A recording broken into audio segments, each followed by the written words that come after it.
Gracias, Sara. Un gusto saludarles a todos ustedes, a todas, desde tantos lugares de Colombia. El saludo mío es muy breve porque vamos a tener pues un grupo de mujeres con quienes podemos conversar, entender muchísimas cosas. Empiezo por haciendo un anuncio que me llegó desde Montería, Luis Fernando López. De hecho, lo veo participando en este conversatorio y lo hago con todo el gusto. Y es para promocionar, para recordarles a ustedes, a todas las personas con las que puedan estar en contacto, un programa muy especial que tiene la Cámara del Libro y se llama Adopta una librería. En esta pandemia las librerías están sufriendo enormemente y por toda Colombia hay personas que hacen esfuerzos extraordinarios para tener sus librerías, para ser parte de la cultura de nuestros territorios. Luis Fernando López y su esposa Lina María, por ejemplo, tienen la Libro Tinto en Montería, y esa es una de las librerías que está dentro del programa que creó, como les dije, la Cámara Colombiana del Libro. Adopta una librería, que fueron seleccionadas 47 librerías por toda Colombia, previa convocatoria, compitieron para estar allí, y entonces la invitación es apoyémoslos, apoyemos, eso es una forma de aportar a nuestro país, a tanta gente que hace esos esfuerzos tan valiosos. De hecho, Luis Fernando me decía, pero no solamente eso, de las 47 librerías, la Cámara del Libro nos dice que 32 son librerías de mujeres emprendedoras que manejan sus librerías y hacen parte pues de este programa. Entonces, por favor, apoyemos a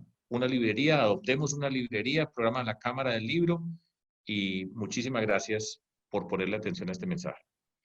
A continuación, entonces, vamos a hablar, como dijimos la semana anterior, del tema de las mujeres y lo que está pasando hoy con la vida de las mujeres en el marco de la pandemia.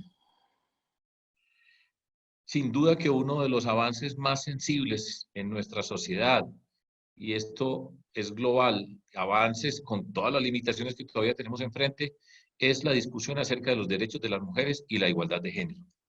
Ese es un reto político, es un reto de las sociedades nuestras, en particular es un reto de nuestra sociedad colombiana y de quienes participamos en política. Como señalamos también anteriormente, esta pandemia nos ha desnudado en el sentido de que nos ha hecho ver en vivo y en directo una cantidad de elementos de la vida de nuestra sociedad que habitualmente no miramos con el rigor o la profundidad que se necesita, no lo consideramos y no hace parte de la discusión política y pública. Y dentro de lo que estamos viendo, recuerden que hemos utilizado la palabra las desigualdades en todas las dimensiones, pues la desigualdad de género, la desigualdad de los derechos con respecto al tema de los derechos de las mujeres, lo estamos viendo en vivo y en directo, en una forma extraordinaria que nunca nos imaginamos que íbamos a tener la oportunidad de verlo todos los días a todas las horas. Para entender qué es lo que estamos viendo, para entender qué es lo que ocurre en la vida de las mujeres en este contexto, pues tenemos este conversatorio hoy para discutir perspectivas, para apropiárnoslo, para aprender nosotros. Este es un capítulo de nuestra Escuela de Formación Política para que nos eduquemos, para que nos transformemos. Pues tenemos a 4 panelistas que nos van a acompañar hoy. Nosotros habitualmente lo que hacemos es convocamos a las personas a que se inscriban para que además envíen sus preguntas, interrogantes, recogemos esas preguntas e interrogantes, los enviamos a las personas que van a estar participando en el conversatorio, ya se los invitamos. Los temas son naturales, pero hay un montón de preguntas y vamos a tratar de responderlas y conversarlas con nuestras invitadas. Son empleo, educación, violencia, salud, liderazgo y otra serie de temas asociados con la vida de las mujeres en el contexto de esta pandemia. Entonces, pues gracias a nuestras invitadas, gracias a ustedes por asistir y vamos a empezar la presentación en esta parte donde cada una de ellas va a hacer una presentación pequeña acerca de un tema que ya vamos a conocer. Hace la presentación, conversamos un poco y después de tener las presentaciones pasamos a las preguntas, como ya señaló Sara anteriormente. Y vamos a empezar con una persona pues que tiene una posición muy destacada en la vida pública colombiana, se llama Cecilia López Montaño. Es una mujer que se ha destacado en la vida, como los digo, en la vida pública, ha sido ministra, embajadora, senadora, es columnista, activista, ha estado en el frente de batalla, en la línea del frente, por muchos años en Colombia, dando muchas batallas y en particular, en los últimos tiempos es la persona que ha puesto sobre el tapete la discusión acerca de la economía del cuidado y lo que significa la economía del cuidado asociado con el papel de las mujeres en nuestra sociedad. Entonces, pues muchas gracias, Cecilia. Te doy la palabra. Adelante.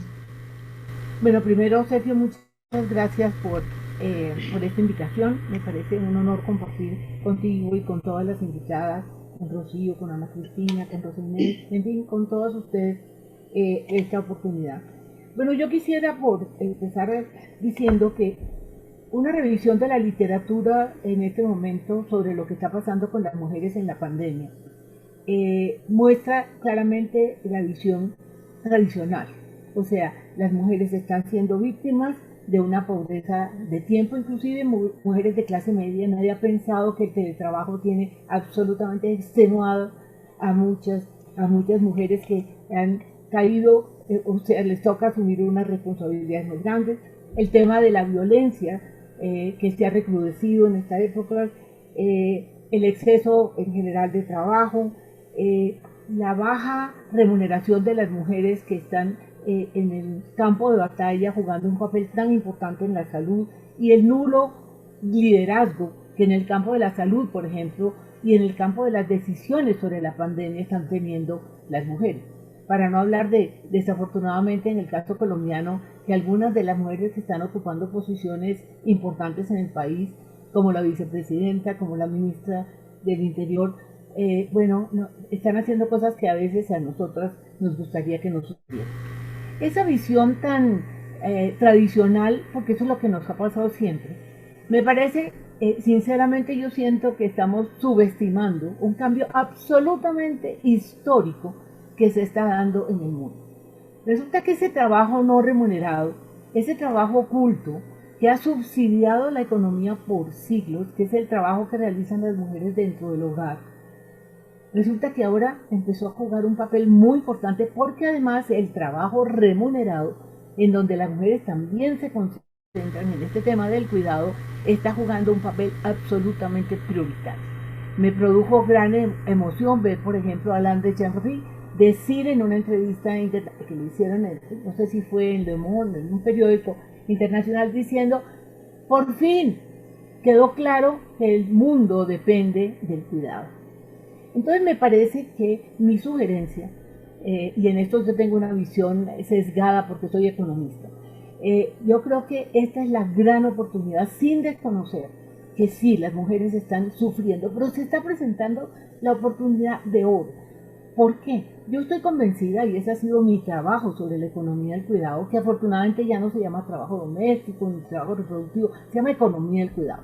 La economía del cuidado, que son las labores que las mujeres hacen cuidando a toda la humanidad, tanto dentro del hogar, que es el no remunerado, como fuera del hogar, que es el remunerado, ha sido absolutamente olvidado, subestimado y sobre todo en el caso del trabajo remunerado, mal pagado, desprestigiado. El cuidado no ha sido parte de la gente.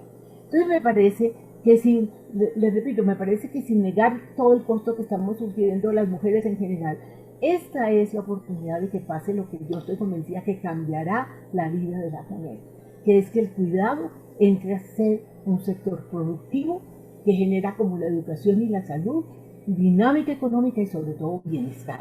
Esa es la gran pelea que yo estoy tratando de dar, que mucha gente, yo no creo que sea la única, está tratando de dar en el mundo y que no hemos podido, por una razón, porque ese cuidado, y es sobre todo este cuidado no remunerado, no forma parte, no ha entrado a la academia, ni a la academia social, ni a la academia económica. Los economistas ignoran eso y yo creo que dentro del modelo económico es obvio, porque es un subsidio gigantesco. ¿Por qué? Todo el mundo necesita cuidado. El cuidado no es solamente los niños, los ancianos, los enfermos, perdónenme. Todo el mundo necesita cuidado en su dimensión absolutamente amplia y realista de lo que significa el cuidado.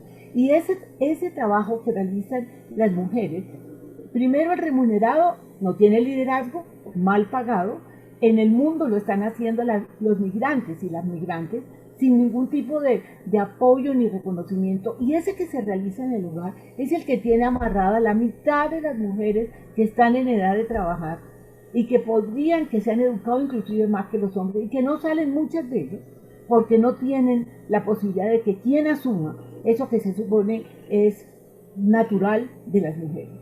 Y resulta que eso tiene unas implicaciones muy grandes porque las mujeres que sí tienen que salir al mercado laboral, no hay les ayuda con asumir esa parte del cuidado y sufren una enfermedad que a nadie le importa y es terrible, que es la pobreza de tiempo.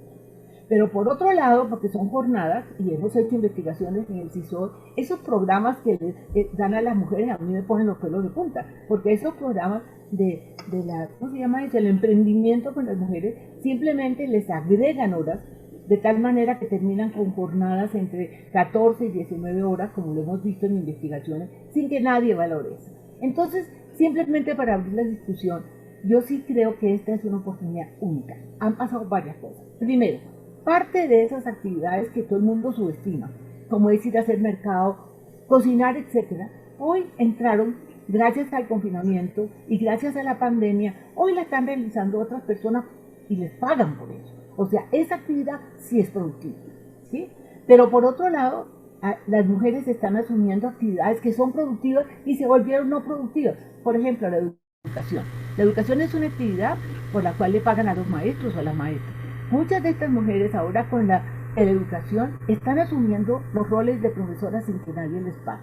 Entró a formar parte del cuidado no remunerado. Entonces me parece que esa línea de divisoria que nos ha hecho tanto daño a las mujeres, de que las mujeres somos las cuidadoras y los hombres los proveedores, aquí se va a romper la línea entre lo que es productivo y lo que no es productivo. O sea, la educación es productiva cuando se paga y cuando está en los colegios, pero resulta que no es productiva cuando la mamá la asume, ¿sí? Adicional a todo lo que tiene que hacer. Hacer mercado era una actividad, no, pues eso sí es normal que las mujeres lo hagan. Resulta que ahora hacer mercado lo hacen rápido y una cantidad de gente, y entre otras cosas operadas por hombres que les pagan por eso. Entonces quiero simplemente para abrir el debate decir que este es el sueño dorado de muchas mujeres, que es que se nos acabe con esta división histórica que no es cierta, que nosotros somos las cuidadoras y los hombres los proveedores, y que todo lo que nosotros hacemos en términos del cuidado, sobre todo no remunerado, pero también remunerado, vale poco, no forma parte de la agenda del desarrollo.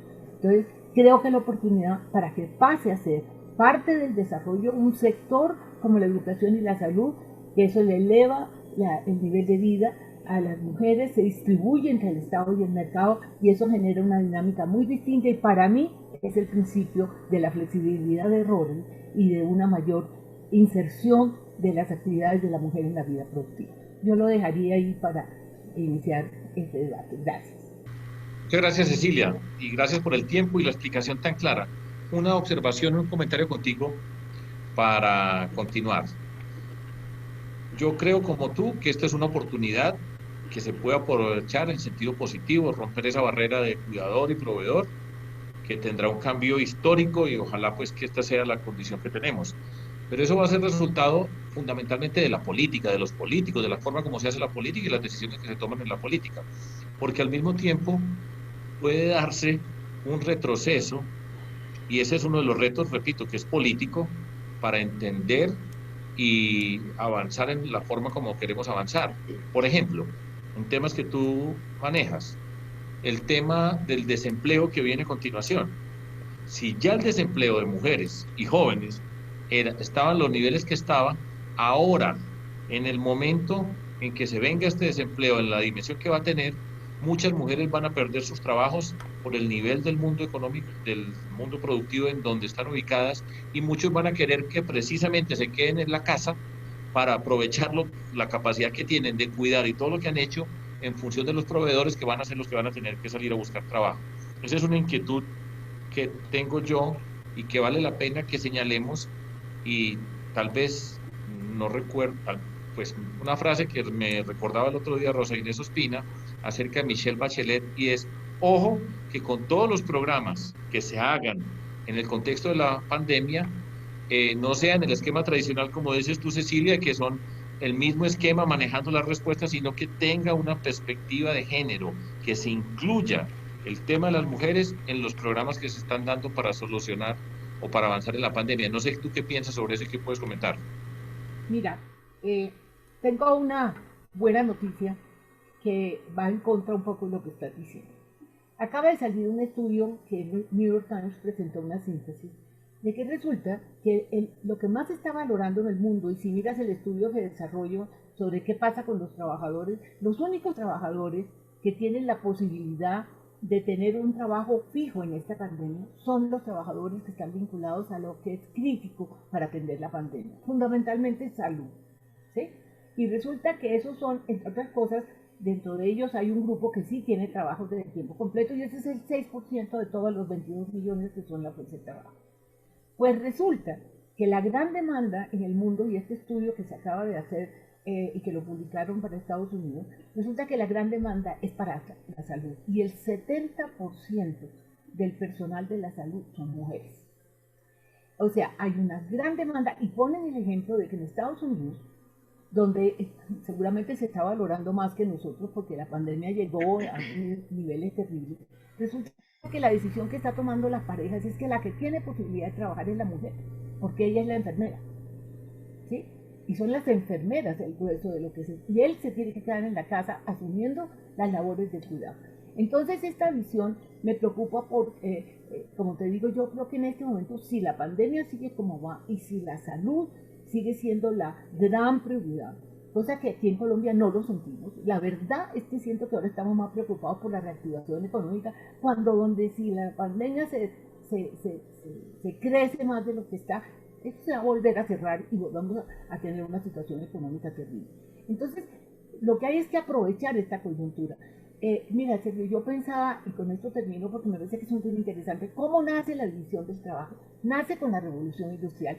Antes de la revolución industrial todo se hacía en el hogar, se cuidaba y se trabajaba. Lo que saca la mano de obra del hogar a la fábrica es la revolución industrial, y ahí es donde se crea el conflicto y donde las mujeres que al principio salieron a la fábrica se dieron cuenta que el cuidado nadie lo podía hacer y las volvieron a poner en la casa, o las pusieron en la casa porque antes lo compartían.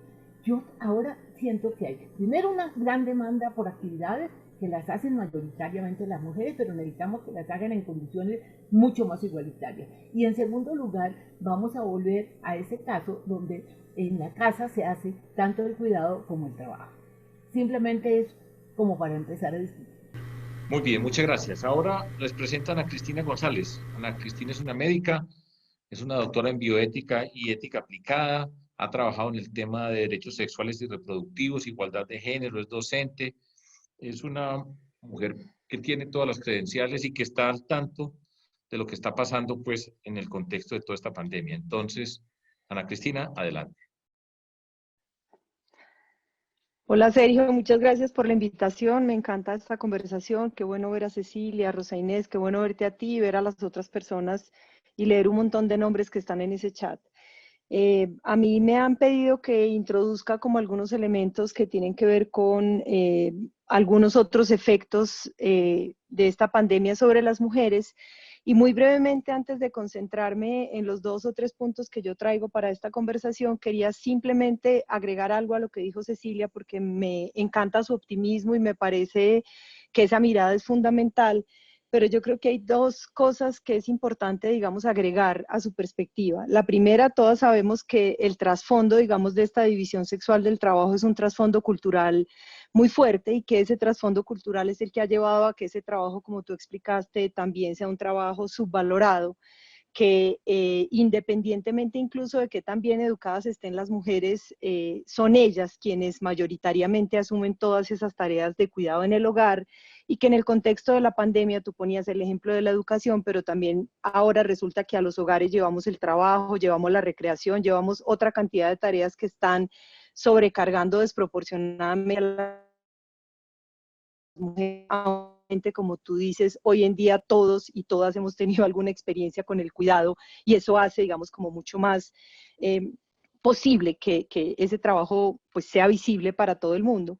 Lo que yo quiero señalar son 2 cosas. La primera es que esa economía del cuidado es la economía que nos está sosteniendo. Esa economía que se hace cargo de la existencia humana es la economía que no paró.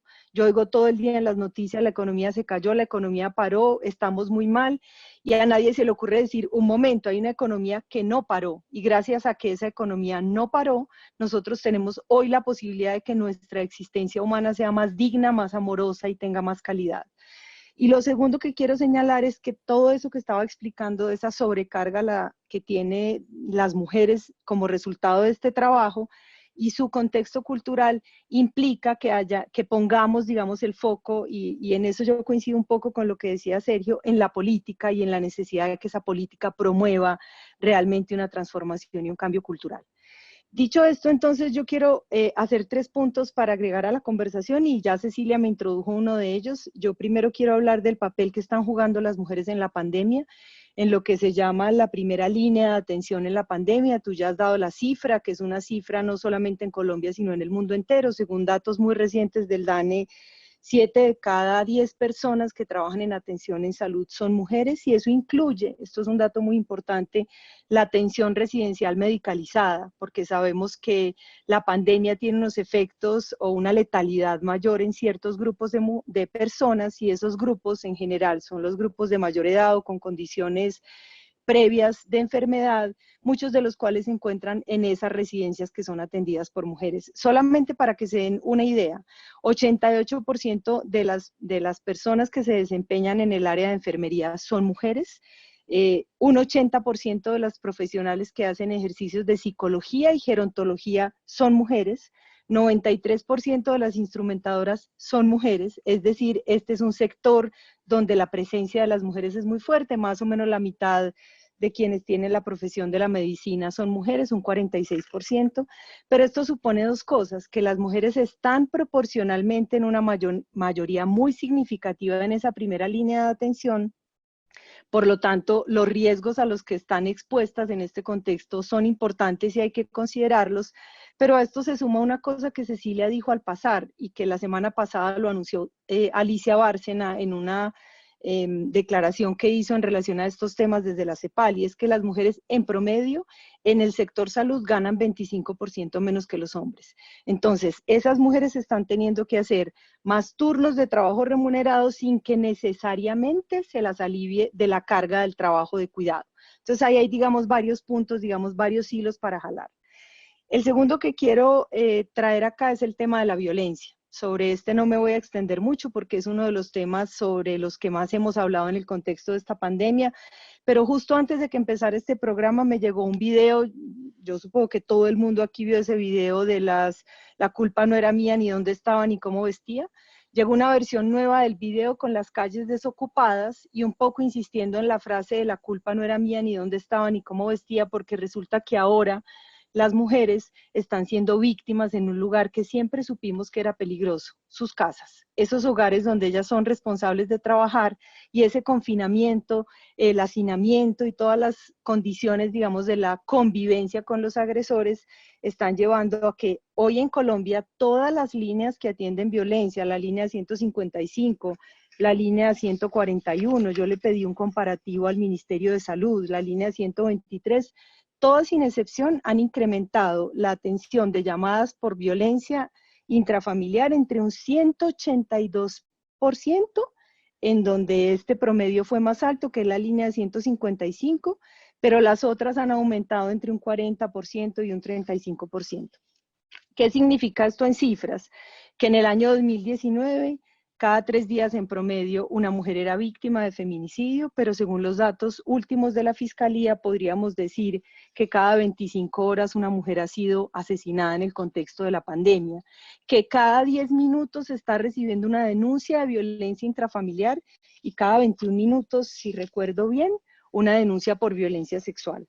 Es decir, que las mujeres están siendo víctimas en esos lugares donde además están confinadas para cuidarnos de la violencia de la que estructuralmente ya venían siendo víctimas en nuestra sociedad. Y yo creo que este es un tema que merece toda nuestra atención y que merece, digamos, una pregunta para nosotros como sociedad y como qué tipo de cultura, digamos, y qué tipo de sociedad somos. Y quiero terminar, porque así como Cecilia fue tan breve, yo solamente quiero levantar como los puntos para la conversación con el tema de la salud sexual y reproductiva y en particular con el tema del aborto. Ustedes me dirán, pero si hay tantos problemas de salud, ¿por qué la salud sexual y reproductiva y el aborto son tan importantes? Y yo les voy a dar 3 razones. La primera razón se llama el factor tiempo. El tiempo juega un papel fundamental en la atención de salud sexual y reproductiva. El tiempo es importante para llegar oportunamente a prevenir embarazos no deseados. Es importante para la interrupción del embarazo, porque en la medida en que aumenta la edad gestacional, es más difícil para las mujeres conseguir proveedores que estén debidamente entrenados.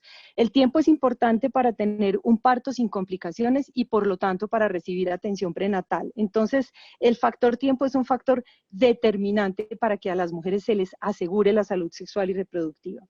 El segundo elemento, ya sabemos por la experiencia de otras crisis, de otras pandemias, incluso de la pandemia reciente del ébola, que la salud sexual y reproductiva es foco inmediato de ataques por parte de los sectores conservadores fundamentalistas que se oponen a estos derechos, que automáticamente empiezan a hacer campañas para que la salud reproductiva deje de ser considerada un servicio esencial. En este contexto, en particular, su interés es que se interrumpa la anticoncepción y, por supuesto, el aborto.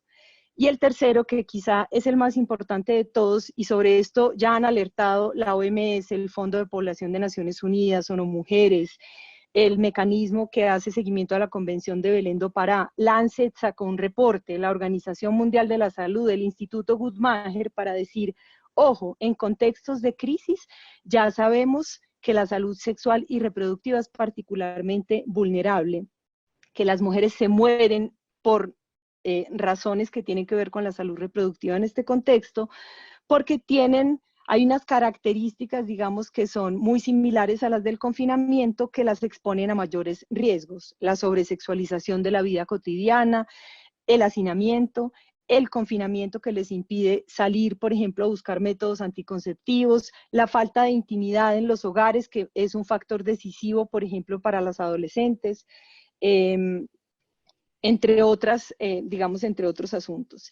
Y aunque en Colombia se declaró la salud sexual y reproductiva como un servicio esencial, sabemos y tenemos casos que ya hemos ido reportando de barreras que las mujeres están enfrentando cuando intentan acceder a los servicios y en particular cuando intentan interrumpir su embarazo.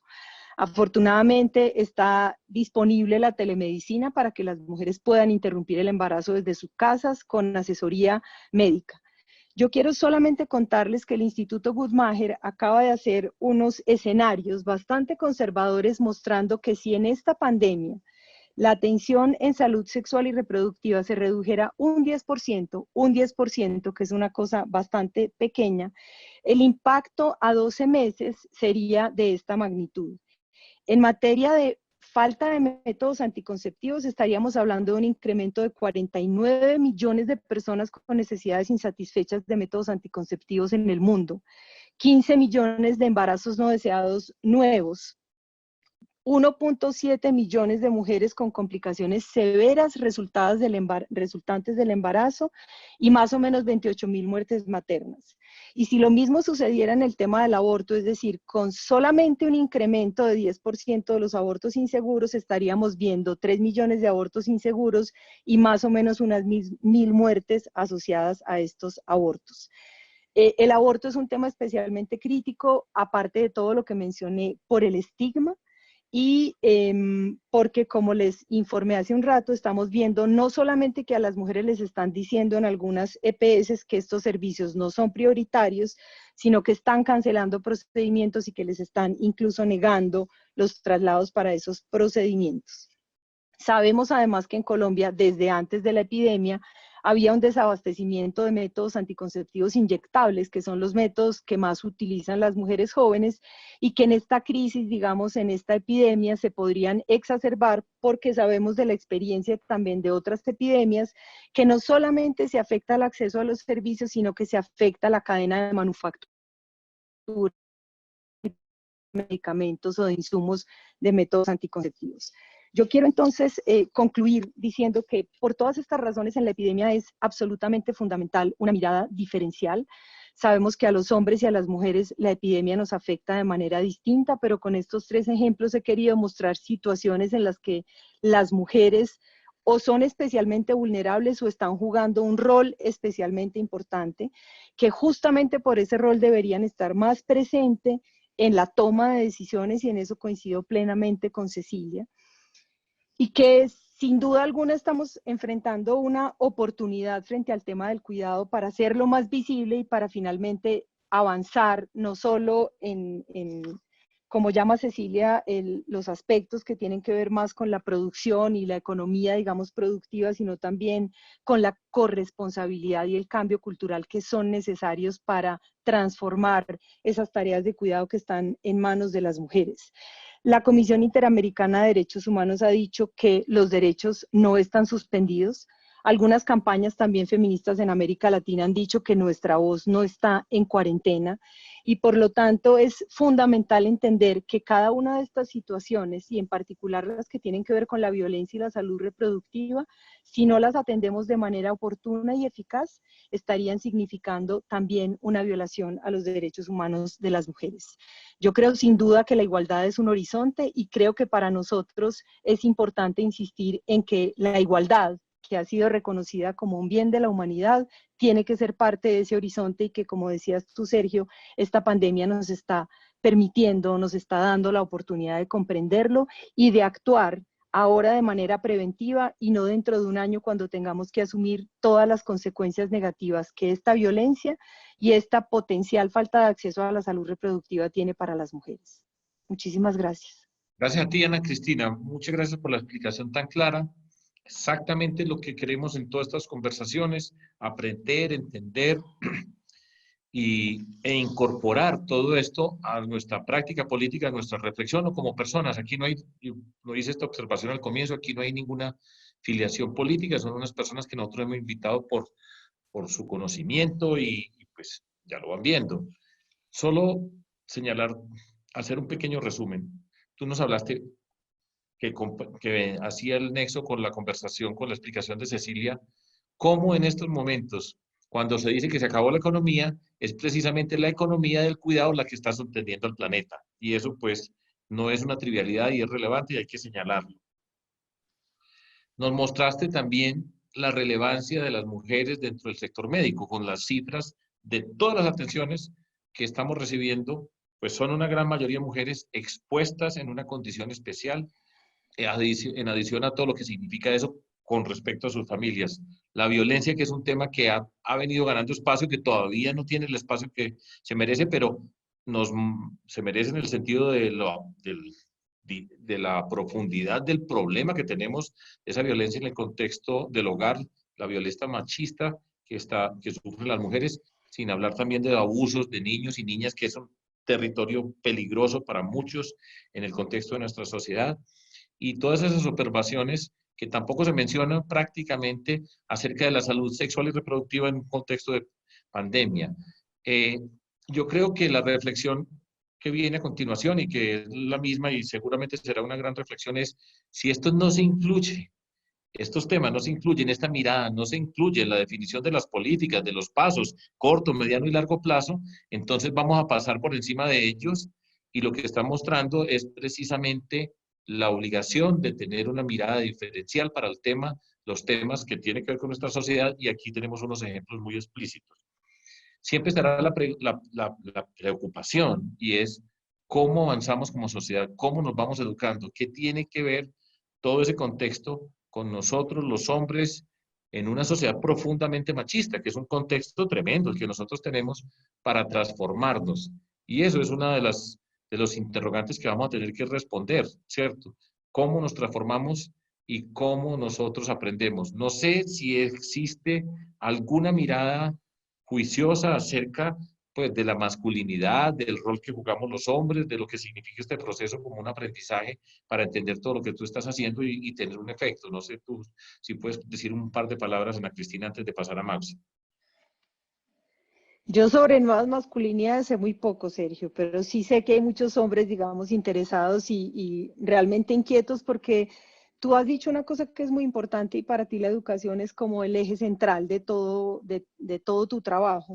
Yo creo que si no hay una transformación desde la educación acerca de esa manera diferencial en que en nuestra sociedad valoramos a los hombres y a las mujeres, lo que hacen los hombres y las mujeres, digamos, ese cambio difícilmente va a llegar con unas políticas que solamente están atendiendo como el final de la cadena, el resultado final. Entonces yo creo que la educación, digamos, es una perspectiva sin duda fundamental para el cambio cultural, y yo creo que las nuevas masculinidades en las que, pues a las que yo le apostaría, yo de hecho creo que los hombres se tienen que empezar a preguntar qué está pasando, que hay tantas situaciones. Pues si yo fuera hombre me preocuparía un montón de ver las noticias sobre violencia y me sentiría un poco como avergonzada de sentir que, pues aunque yo no sea un hombre violento, seamos los hombres los que estemos generando esa situación tan dramática y tan grave sobre la vida de las mujeres. Entonces, lo único que yo creo que realmente tendría un valor muy importante en estos movimientos de las nuevas masculinidades es una reflexión sobre la necesidad de perder privilegios, porque transformar las relaciones de poder tiene que ver con eso, con aprender a perder privilegios y entender que hay unas relaciones que son más profundas y no se pueden edulcorar. Gracias, Ana Cristina. Este es un proceso de educación el que estamos haciendo nosotros, de educación política, y todos aquí, y veo, me alegra mucho porque además hay muchos hombres que están atendiendo esta reunión y tenemos que aprender y nos tenemos que transformar y escucharlo y entender las explicaciones, pues nos ayuda a transformarnos. Ahora le doy la palabra a María Auxiliadora González, más conocida como Mausi. Es una mujer joven de ese grupo de mujeres jóvenes que va creciendo y que van apareciendo en nuestra sociedad, que tenemos por montones. Doctora en Gobierno y Relaciones Exteriores, es una mujer que ha trabajado en política de desarrollo y género, profesora en la Universidad del Norte en Barranquilla, hace poco obtuvo su doctorado, tiene que ver con el tema de género, el feminismo, y a mí me da mucho gusto pues presentarla para que nos haga su intervención y conozcamos nuevos rostros. Cecilia es de Barranquilla, somos de nosotros la generación de los grandes, pues aquí está, no lo Mausi, la doctora Mausi, porque no es cualquier calificativo, sino la doctora Mausi, para que converse con nosotros y haga parte de todo este cambio que queremos hacer. Gracias, adelante Mausi. Muchísimas gracias, Sergio. Muy buenas tardes para todos los que nos acompañan en esta tarde, en este conversatorio. Un saludo muy grande para Cecilia, Ana Cristina, Rosa Inés, y también quisiera dar este espacio para dar un saludo muy especial a las mujeres compromisarias y a todas las mujeres que hacen parte de Compromiso Ciudadano y que han hecho parte de Compromiso Ciudadano, porque gracias a ellas que también tenemos este pedazo hoy, y me gustaría también dedicarles esta conversación a ellas. Bueno, entonces para seguir con la misma línea que hemos desarrollado y que estoy completamente de acuerdo con muchos puntos que se han tratado, a mí me gustaría resaltar la contradicción tan exacta o tan clara que vimos las mujeres cuando nos llaman ciudadanos o ciudadanos, ¿no? Es explícita la contradicción porque existe una deuda y una discriminación histórica con la participación política de las mujeres en el Estado colombiano. Recordemos que la ciudadanía colombiana, particularmente las mujeres, tiene aproximadamente 60 años, mientras la ciudadanía general, que englobaría, ¿no?, a los hombres, lleva aproximadamente 200 años. Entonces, tenemos una participación democrática muy corta en la historia. Hemos intentado permear todos los espacios de participación, pero hemos visto que actualmente, por lo menos en el Congreso, tenemos el 20% de la participación, lo cual no llega ni siquiera al mínimo de la ley de cuotas. Y mucho menos pensar una paridad, todavía nos queda un tiempo, ¿no? Entonces, en momentos de pandemia es cuando vemos cómo no solo la participación física, es decir, la representación de las mujeres hace falta dentro de estos espacios, sino que también hace falta una agenda de mujer, ¿no? A través de la historia no hemos tenido claramente gobiernos que nos muestren una agenda para la mujer y lastimosamente muchas de las mujeres que han sido escogidas para cargos representativos tampoco tienen necesariamente una agenda de mujer. Ojalá todas tuvieran la línea de Cecilia, trabajar con el tema del cuidado, pero ese no ha sido el caso, ¿no? Entonces, actualmente vemos que las políticas que se han tomado para la pandemia en otras dimensiones, que no son solo la violencia, porque creo que tal vez el gobierno se ha enfrascado bastante en mostrar simplemente el hecho de la violencia, pero no está dimensionando los otros sectores que estructuralmente siguen creando esa brecha desigual entre los géneros. Entonces, por ejemplo, tengo un ejemplo muy claro y es con los alivios que se le han dado a las pymes. Sabemos que las pymes son las empresas de mediano y de un sector mediano y pequeño, ¿no? Pero la ayuda que han brindado es principalmente ampliar los créditos, dar más créditos, ¿no? Aquí tengo una cifra que ampliaron a 1.5 billones precisamente para las pymes. Actualmente se han dado 250.000 millones de pesos, pero lastimosamente no se han dado cuenta o no creo que tenían claro que la población que recibe o accede menos a créditos son las mujeres. Por tanto, hoy vemos que el 70% que ha accedido a esos créditos son las pymes dirigidas, creadas por hombres, no por mujeres.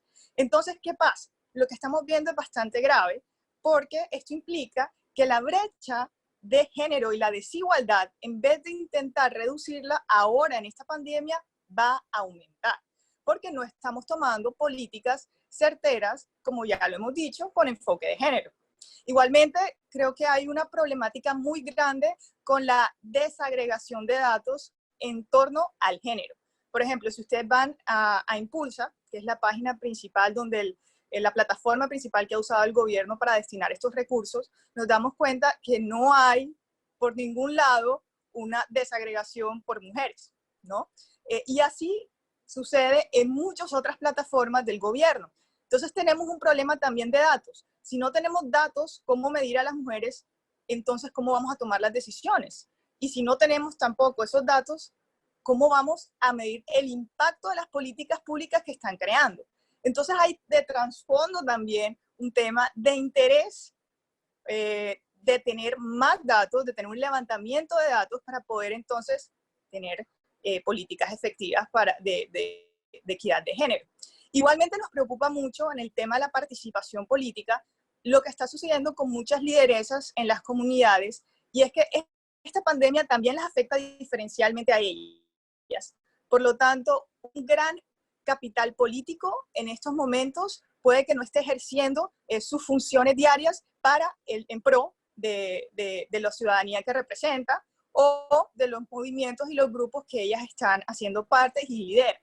¿Por qué digo esto? Y bueno, va muy unido con lo que ya habló Cecilia sobre son las cargas que tenemos las mujeres en el cuidado, que ahora con esta pandemia parece incrementar, ¿no? Porque los otros servicios de cuidado se han limitado, las escuelas ahora son por computador, entonces las madres tienen que estar mucho más a cargo de los hijos, y si es el caso de que tienen teletrabajo o más bien trabajo remoto, eso se suma una carga mucho más a otros roles que tienen que cumplir las mujeres en sus hogares. Entonces estamos viendo que muchas de esas lideresas no tienen el tiempo para poder dedicarse de la misma manera como lo hacían antes. Además de eso, muchas de estas lideresas están en poblaciones, digamos, de limitante acceso, o que tienen un acceso limitado a internet, a un computador.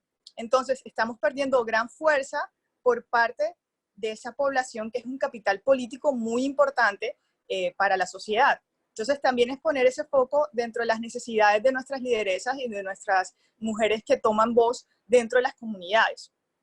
Y por último, quisiera hablar un tema, y es acerca del rol de los movimientos feministas, de las organizaciones de mujeres, porque si bien es cierto, a través de la historia, nosotros hemos visto cómo la sociedad colombiana ha avanzado en derechos y libertades gracias a las reivindicaciones feministas, ¿no?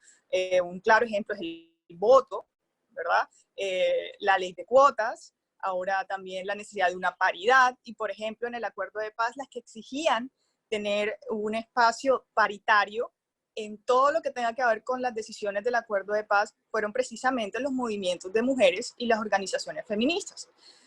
Y es ahora en la pandemia donde la gran cantidad de la población, de la gran cantidad de los ciudadanos colombianos, es que nos hemos podido informar de las otras micropandemias que existían antes, ¿no? Que no solo son la violencia, que muy bien expresó Ana Cristina, sino que también son otros sistemas estructurales de desigualdad, ¿no? Como hemos dicho, la división sexual del trabajo, la falta de acceso a la salud, la precarización del trabajo de las mujeres, la doble carga, la triple carga, en fin. un montón de situaciones que gracias a los movimientos sociales, a las organizaciones de mujeres, muchas personas han podido ser capaces de entender y tener un poco más de conciencia. Ahora bien, esto también es importante de notarlo, porque al ver que el gobierno tiene como un énfasis muy particular en las violencias, es importante, pero no suficiente, porque del otro lado no está teniendo visibilidad o no está haciendo una visibilidad concreta de las otras problemáticas que están sufriendo las mujeres. Entonces, yo creo que es una invitación también a que veamos que no podemos poner a este concepto de ciudadanos de una manera tan homogénea, monolítica, sin entender las diferencias que hay en las condiciones, porque hay una contradicción enorme cuando no entendemos la diferenciación y las exclusiones que tenemos las mujeres. Entonces, el gobierno, al parecer, o los gobiernos han tenido una visión muy de la mujer, digamos, de la mujer víctima, ¿no? Y no la están viendo como un sujeto a la que le deben y le tienen una deuda histórica, ¿no? Al enfatizar que la mujer es víctima de violencia y no estar viendo las otras dimensiones, no están de verdad resolviendo un problema de fondo y no están resolviendo el problema de la deuda histórica de las mujeres. Entonces también creo que las crisis, y con esto quiero concluir, creo que las crisis son un espacio de crecimiento, pero son un espacio de crecimiento y que nos ayudan a crecer dependiendo cómo estemos enfocados. Y si seguimos enfocados solamente en victimizar a la mujer como la mujer que ha sido víctima de la violencia, pero no la enfocamos en las otras dimensiones que tenemos que trabajar con ellas, pues no vamos a lograr mucho tampoco, al contrario. Lo que estamos haciendo es aumentar esa brecha histórica que tenemos con las mujeres. Y también quisiera agregar que necesitamos más claridad en los datos, necesitamos más claridad qué es el tipo de exclusiones que tenemos, necesitamos los números concretos, tanto en lo urbano como en lo rural, porque si en lo urbano ha sido difícil, en lo rural mucho más. Y bueno, quería simplemente concluir con eso y muchísimas gracias por el espacio. Gracias a ti, Mausi. Una palabra con respecto a lo que tú acabas de decir. Uno, entender algo, pues que ya estas generaciones olvidamos o se olvida, y es que la ciudadanía de las mujeres en Colombia es una ciudadanía joven, apenas hace 60 años. Y han pasado muchas cosas acá que tenemos que tener en cuenta, y hay, pues, de una parte hay unos avances importantes, pero tenemos que acelerar en el sentido de entender lo que está pasando, y precisamente la pandemia nos permite ver un fenómeno que ya lo hemos mencionado y que es importante que se repite y que se señale, que es el de la violencia, pero descubrir todas las otras desigualdades a las cuales están sometidas las mujeres por su condición de género. También está señalando la importancia de la información. Ahora ya sabemos bastante acerca de lo que significa la información, la inteligencia artificial para generar información y recolectarla, y que se haga explícita, así como Cecilia en su discusión permanente y en la que ha avanzado enormemente acerca de la economía del cuidado, que se empiece a valorar, que se le piense a dar valor en pesos como parte del Producto Interno Bruto, que es la forma tradicional de medir en el mundo de la economía, pues que aparezca de manera explícita todas esas desigualdades y que las podamos ver y confrontar. Yo quisiera preguntarte desde la perspectiva tuya, una mujer joven que empieza a ser profesora de una universidad bien importante de Colombia, la Universidad del Norte, que te declaras feminista, que participa. Desde esa perspectiva joven, en este horizonte, las mujeres jóvenes, ¿cómo ves tú la participación, las preocupaciones y las actitudes? Es una curiosidad que yo tengo en términos políticos, pero es una nueva generación que está siendo protagonista. Ya hay muchas que han estado adelante de ustedes, que han abierto el camino con todo lo que falta. ¿Cómo ves tú eso? Pues yo la verdad siento que hay una participación activa por parte de las mujeres jóvenes.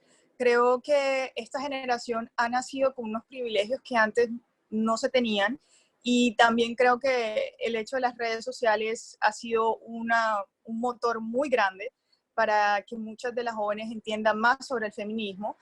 Claramente hay una población que sigue muy sesgada ante simplemente el concepto, decir la palabra feminismo, para muchas jóvenes también implica digamos, no sé, como algo desagradable para muchas, pero yo creo que son la minoría.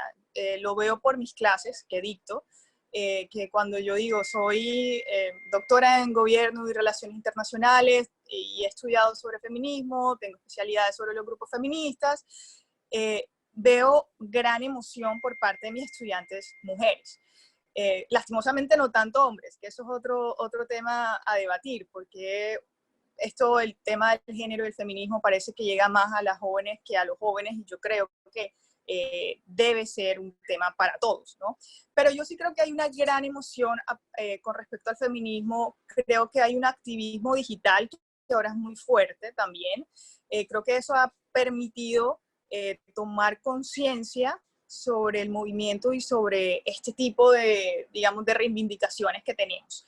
El tema ahora es que estas luchas se sigan dando. El tema ahora es fortalecer los movimientos feministas y las organizaciones de mujeres con toda la nueva energía que traen las nuevas generaciones, pero guiarlas desde la perspectiva de la experiencia que tienen los movimientos.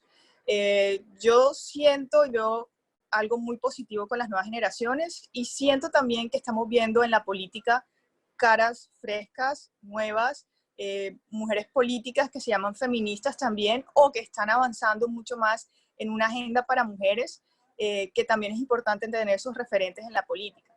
Entonces yo siento que esta generación viene mucho más cargada con argumentos para ser feministas, o con argumentos para entender la necesidad de una agenda de mujeres. Lo importante es que esto se siga dando y poder también, digamos, explotar esos talentos que tienen estas jóvenes y necesidades de participar en política en esta línea, ¿no? Entonces, yo soy muy optimista con las nuevas generaciones. Creo que lo hemos visto, por ejemplo, el año pasado con el paro nacional, que fue impresionante la cantidad de jóvenes que asistieron, y lo hemos visto con el paro de estudiantes también. Son personas jóvenes que están tomando y están despertando y tienen una conciencia totalmente diferente de la que pudimos tener nosotros a los 20 años. No tengo 20 años, me veo muy joven, pero no tengo 20 años.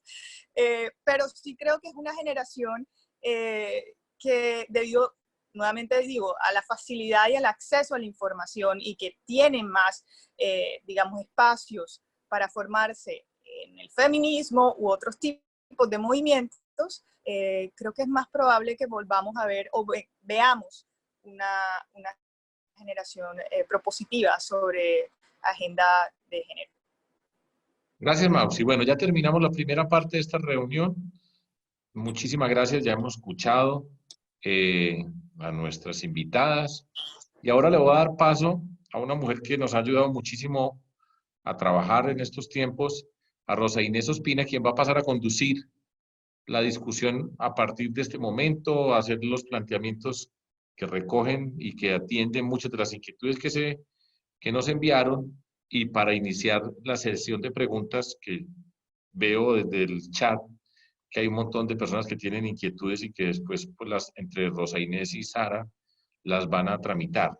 Rosa Inés es una activista del movimiento de mujeres, ha trabajado con políticas para las poblaciones vulnerables, para el fortalecimiento de las organizaciones de la sociedad civil, consultora en género e igualdad con respecto al tema de las mujeres. Entonces, Rosa Inés, en tus manos está la conducción, y muchas gracias también por participar.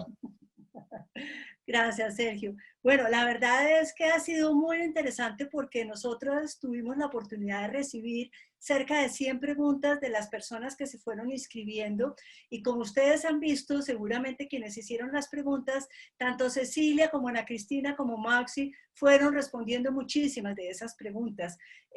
Incluso algunas de las preguntas que están apareciendo en el chat son el deseo de profundizar sobre cosas que ya se han dicho, que seguramente no podremos hacer con todos los temas. Pero hay 3 cosas que se plantearon en las preguntas que han llegado ahorita y antes, que yo quiero recoger, aunque ya se han mencionado. Una, que es una preocupación central, que tiene que ver con, cuando hablamos del trabajo del cuidado, hablamos sobre todo, y la gente piensa en el trabajo al interior de la casa, El trabajo al interior de la casa es lo que se conoce como el trabajo doméstico, que es lo que hacen las mujeres que nos ayudan con el servicio doméstico. Hay una preocupación muy grande, efectivamente esta es una población que está en este momento siendo muy afectada por la pandemia, porque estas mujeres han tenido que irse a sus casas, mejor dicho, quedarse en sus casas, en muchísimos casos sin remuneración, porque uno de los problemas serios de las trabajadoras domésticas es que es un porcentaje muy importante, no están formalizadas, no tienen todas las prestaciones, no tienen todas las seguridades, y entonces en esta coyuntura, en este momento en que el conjunto de las mujeres y en muchos casos los hombres estamos asumiendo trabajo doméstico, ellas, que son las trabajadoras domésticas, están siendo muy afectadas y muy vulneradas. Es una población sobre la cual hay que llamar la atención cuando aparecen todos los programas supuestamente para aliviar a sectores especialmente afectados, no se está hablando de este grupo que es el grupo de las empleadas domésticas. Claro, ahora todo el mundo habla de qué maravilla, qué importantes son, no nos habíamos dado cuenta que el baño siempre estaba sucio, que es que uno cocina y se ensucia y lava y ya tiene que volver a cocinar, todo eso que hoy la gente dice reconociendo, y incluso a mí me llama la atención, algunas mujeres lo dicen con orgullo y hombres con orgullo, es que me ayuda a lavar la loza mi marido, yo no sabía que él podía lavar loza. Bueno, no, es que no necesitamos que nos ayuden, necesitamos es compartir la responsabilidad. Pero aún en esa conversación no se piensa en el tema de las mujeres que tradicionalmente hacen el trabajo, que están muy mal pagadas, que en un porcentaje muy alto no están cubiertas por seguridad y que en este momento están desprotegidas. Quería llamar la atención sobre ese punto en particular. Otra preocupación que surge de las preguntas tiene que ver con una cosa muy clara que se deriva de la cultura. Y aquí en el chat veía que alguien decía, pero ¿por qué si todo está tan claro las cosas no cambian? Bueno, el tema es que ahora con la pandemia nos pusieron como un reflector para ver toda la realidad de las mujeres y como una lupa para analizar con datos lo que está pasando y estamos entendiéndolo más y hay foros, conferencias, webinar, talleres, conversatorios como este planteando el tema. Pero aún así, la cultura patriarcal, la cultura tradicionalmente manejada por los hombres, no ha permitido que toda esta información que existe, que está, realmente sea asumida y permeada en las políticas públicas, que era lo que decía Sergio al comienzo. Entonces, en ese sentido, digamos que la preocupación por tomar decisiones que beneficien al conjunto de las mujeres no se da porque hay todavía una cultura que refuerza unas determinadas formas de organizar la sociedad. Y entonces, en esa cultura hay una tradición horrible que se ha venido superando, pero que persiste por los que hemos leído y por los comentarios que nos llegaron, y es que en los hogares, cuando hay poca comida, la comida va sobre todo al hombre, al papá, a los hermanos y menos a las mujeres. Esto además es una cosa que se ha venido superando, pero que es real en el mundo entero. Y se da a veces porque la mujer cree que tiene que dárselo a los hombres y al marido, pero también por la fuerza, por el miedo, porque es que yo estoy aquí, denme algo de comer, y entonces en el contexto de la violencia hay una presión también para que la alimentación sea mayor para los hombres y hay una preocupación por la posibilidad de que aumenten los niveles de desnutrición en las niñas, además porque no tienen acceso a la alimentación escolar. Ese es otro punto concreto para responder algunas de las preguntas. Hay uno tercero que fue muy recurrente que tiene que ver con la mujer rural. Y esto además nos lleva al problema, y esto se lo he aprendido muchísimo a Sergio, que tiene que ver con lo local, con lo regional, con el problema de lo que estamos discutiendo, pero aterrizado en la vida cotidiana de las mujeres que están por fuera de Bogotá. Y es muy serio y es muy grave porque las mujeres rurales están viviendo la pandemia con condiciones aún mucho más críticas. Seguramente la están viviendo no solamente porque se les refuerza todo el trabajo doméstico como las de la ciudad, sino porque en las zonas del país donde hay violencia todavía, y violencia armada, y violencia del crimen organizado, las mujeres se sienten igual de reprimidas y restringidas para moverse y buscar ayuda a como estaban dominadas, como estaban en las épocas en que estaban dominadas por los movimientos armados. Y voy a leer una nota que salió hoy en El Espectador que me impresionó mucho. Dice, abro comillas, durante la guerra las mujeres afrodescendientes del norte del Cauca tuvieron que estar solas. Ya no se podía salir al campo con las amigas o al río con las vecinas o a una reunión de planeación de la vida comunitaria que afectaba a los hijos. Ya no se podían juntar para nada. Y peor, cada una tenía que sufrir por su lado lo que se vivía dentro del hogar. El dolor no se podía compartir tampoco, porque los paramilitares les tenían prohibido juntarse, porque si no las tildaban de guerrilleras. Pero lo mismo sucedía a la inversa con los guerrilleros. Hoy, esas mismas mujeres que llevan más de 10 años en proceso de reconstrucción de su vida, de su memoria y de su trabajo conjunto, están nuevamente solas a causa del aislamiento decretado por la pandemia. Ya no se pueden tocar, no se pueden visitar, no se pueden ayudar, no se pueden mover libremente por sus fincas, no pueden ni siquiera decidir qué cultivan en conjunto con otras, ni pueden ir al río a recoger, a lavar la ropa o a recoger el agua. Entonces, en la pandemia, las mujeres víctimas de la violencia están viviendo además el horror de estar aisladas y encerradas. Yo menciono esto porque efectivamente parte de entender las consecuencias de la pandemia significa pensar en lo local, en las mujeres rurales, en las especificidades y las diferencias que se viven a lo largo y ancho del país. Las violencias en las ciudades, por lo menos hay líneas de atención. Resulta que en las ciudades pequeñas, en los pueblos, en el sector rural, no existen líneas de atención. Y existen unos grupos armados, unos grupos criminales que les impiden salir a buscar ayuda. Ese era el segundo punto para responder algunas de las preguntas. El tercer punto tiene que ver con algo que ya, pues, que han venido mencionando, repito, y es, ¿por qué no cambian las cosas?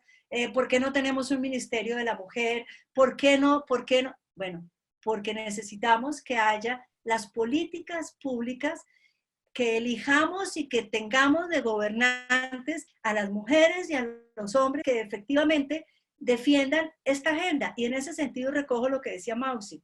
Ojo, no es la agenda de las mujeres para las mujeres. Es la agenda de las mujeres para la construcción de una sociedad equitativa, inclusiva, democrática, participativa. De eso se trata la agenda de las mujeres para la sociedad. Entonces, es que no nos gusta eso de que solamente es un tema de mujeres. No, es que lo que la mitad de la población está proponiendo es una agenda distinta, una manera de pensar las relaciones distinta para todos. Por eso, efectivamente, yo sí creo, un poco pensando en lo que decía Cecilia, yo sí creo que aquí hay una gran oportunidad, pero también hay un inmenso riesgo de que echemos para atrás o de que, más grave aún, no sepamos mantener el momento, no sepamos aprovechar para que surjan cosas nuevas, distintas, radicales, estructurales. Como tú decías, Cecilia, hay cosas que tendríamos que hacer de manera definitiva para entender, por ejemplo, la macroeconomía, para entender el trabajo, para entender la remuneración, etcétera, etcétera, que efectivamente cambien. Entonces, sí, por aquí alguien decía, ¿por qué no tenemos el Ministerio de la Mujer? Bueno, trabajemos para que podamos exigir el Ministerio de la Mujer. Y por último, a propósito de varias preguntas que tienen que ver con por qué las cosas no cambian, porque es que hay muchas, y un comentario de Sergio antes, pues aquí hemos dicho nosotras que hay que empezar por redistribuir el trabajo del cuidado. Si no compartimos el trabajo del cuidado, pago y no pago, pues no podemos cambiar las relaciones dentro de la sociedad. Y esa redistribución del trabajo del cuidado, esa redistribución de lo doméstico, esa redistribución de las responsabilidades que históricamente habíamos tenido las mujeres, nos lleva, entre otras cosas, a hablar de nuevas masculinidades.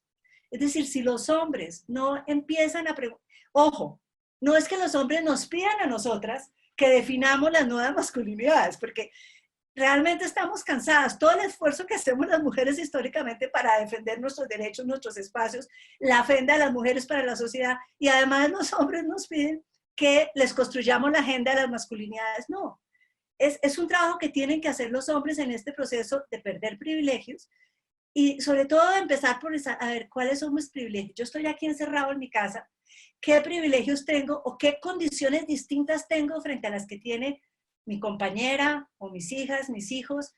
Y empezar a hacerse preguntas para reflexionar sobre su papel, su rol, qué entiende por masculino, qué entiende por patriarcado, qué entiende por machismo, cómo lo reproduce o cómo al quedarse callado permite que se reproduzca. Entonces, muchas de estas preguntas que tenían que ver con eso de la cultura y de por qué no cambiamos, pues porque es que tenemos que cambiar todos. Nosotras las mujeres hacemos, como se dice en el sur del continente, remamos en dulce de leche, hacemos todo el esfuerzo para avanzar, pero necesitamos que esta coyuntura, donde los hombres se están enfrentando al cuidado y a lo doméstico, les sirva para empezar a pensar nuevas masculinidades. Yo con estos 4 comentarios recogí muchas de las preguntas que habían llegado y bueno, no sé si hay algún comentario tuyo, Sergio, o sigo con otras preguntas. Yo creo que vamos adelante con las preguntas de quienes están asistiendo, que ese es siempre es bueno. Hay un montón de gente, veo unas caras conocidas, me da pena empezar a saludar de a una. Mausi ya saludó a muchas personas que han contribuido en todo este camino previo, que son muchas. Pero bueno, adelante por favor con las preguntas y tú les asignas la palabra a quien le invites a que responda y está en tus manos. Listo. Sara es una maga y nos va a ayudar.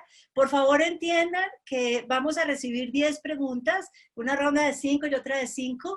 Entonces, seguramente no pueden recibirse todas, pero quedan los contactos y queda el video para que se siga esta conversación después. Adelante, Sara. Bueno, a todos y a todas, muchas gracias por las preguntas que nos han ido enviando. Recordarles que pueden hacer preguntas a través del chat y a las personas que están conectadas a través del Facebook Live de Sergio Fajardo y Compromiso Ciudadano, pues muchas gracias por ese espacio. También nos pueden enviar sus inquietudes y preguntas. Entonces vamos a empezar con una pregunta que nos envían a través de Facebook Live. S.A. Yoyita. Ella nos escribe desde Barrancabermeja y pregunta, ¿cómo podremos lograr que los gobiernos incluyan dentro de su plan de desarrollo ese tema de mujeres con la misma relevancia de otras políticas públicas? Bueno. S.A. Yoyita de Barrancabermeja. Vamos a recoger el bloque de las 5 preguntas y direccionamos a las personas, si te parece, Rosa Inés. ¿Listo?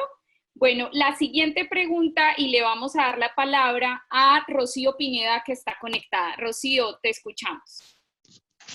Buenas tardes. Es un placer para mí verles, escucharles, y me alegra mucho este conversatorio. Creo, como Cecilia, que estamos en la mejor oportunidad de sacar el trabajo de cuidado y ponerlo en el lugar que le corresponde. Una pregunta que le quiero hacer a Cecilia. En este momento hay una discusión bien importante sobre el tema de la renta básica universal y discusiones que tienen varias personas, varios académicos sobre ese tema. Y hay un grupo de parlamentarios que está posicionando ese tema. ¿Cómo cruzas tú la economía del cuidado y la renta básica? Gracias, Rocío. Rocío, muchas gracias. María Margarita Rodríguez, que está conectada desde Madrid, España. Margarita, tienes la palabra.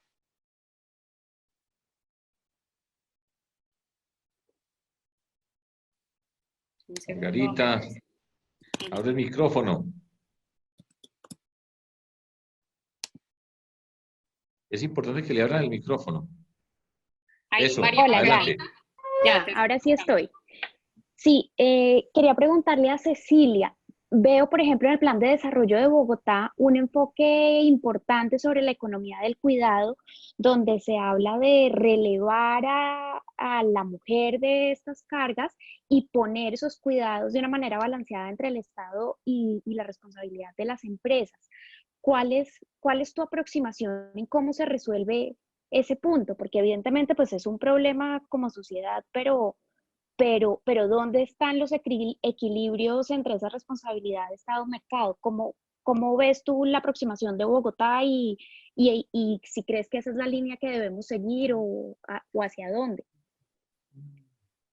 Muchas gracias. Tiene la palabra Juan José García. Juan José, ¿desde dónde nos está saludando?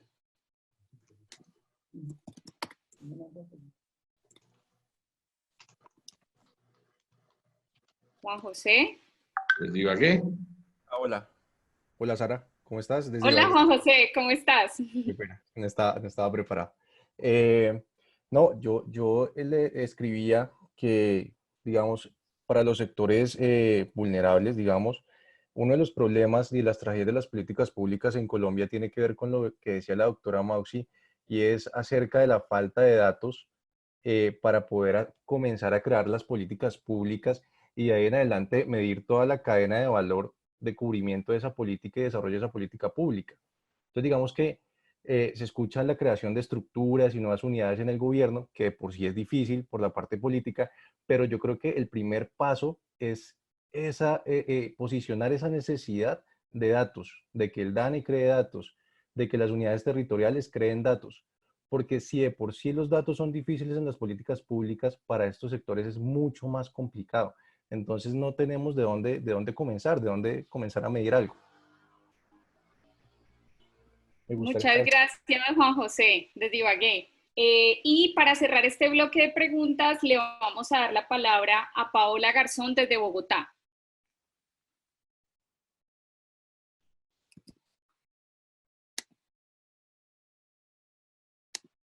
Hola, ¿qué tal?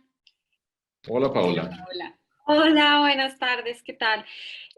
Bueno, yo quería plantear el tema de la mujer rural y preguntar un poco cómo ven ustedes de pronto que giremos la mirada hacia el campo, la relevancia al trabajo de la agricultura, de la agroindustria, a desarrollar más ese sector de manera que genere más empleo tanto para mujeres como para hombres y pues darle como esa relevancia de esa ayuda que necesitan desde el punto de vista técnico, financiero, logístico. Entonces tenía este planteamiento. Muchas gracias.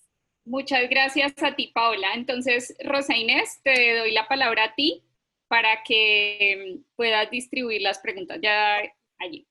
A ver, yo creo que voy a empezar con la pregunta que le hace Rocío a Cecilia en relación directamente con toda esta propuesta de la economía del cuidado y la renta básica, que me parece fundamental.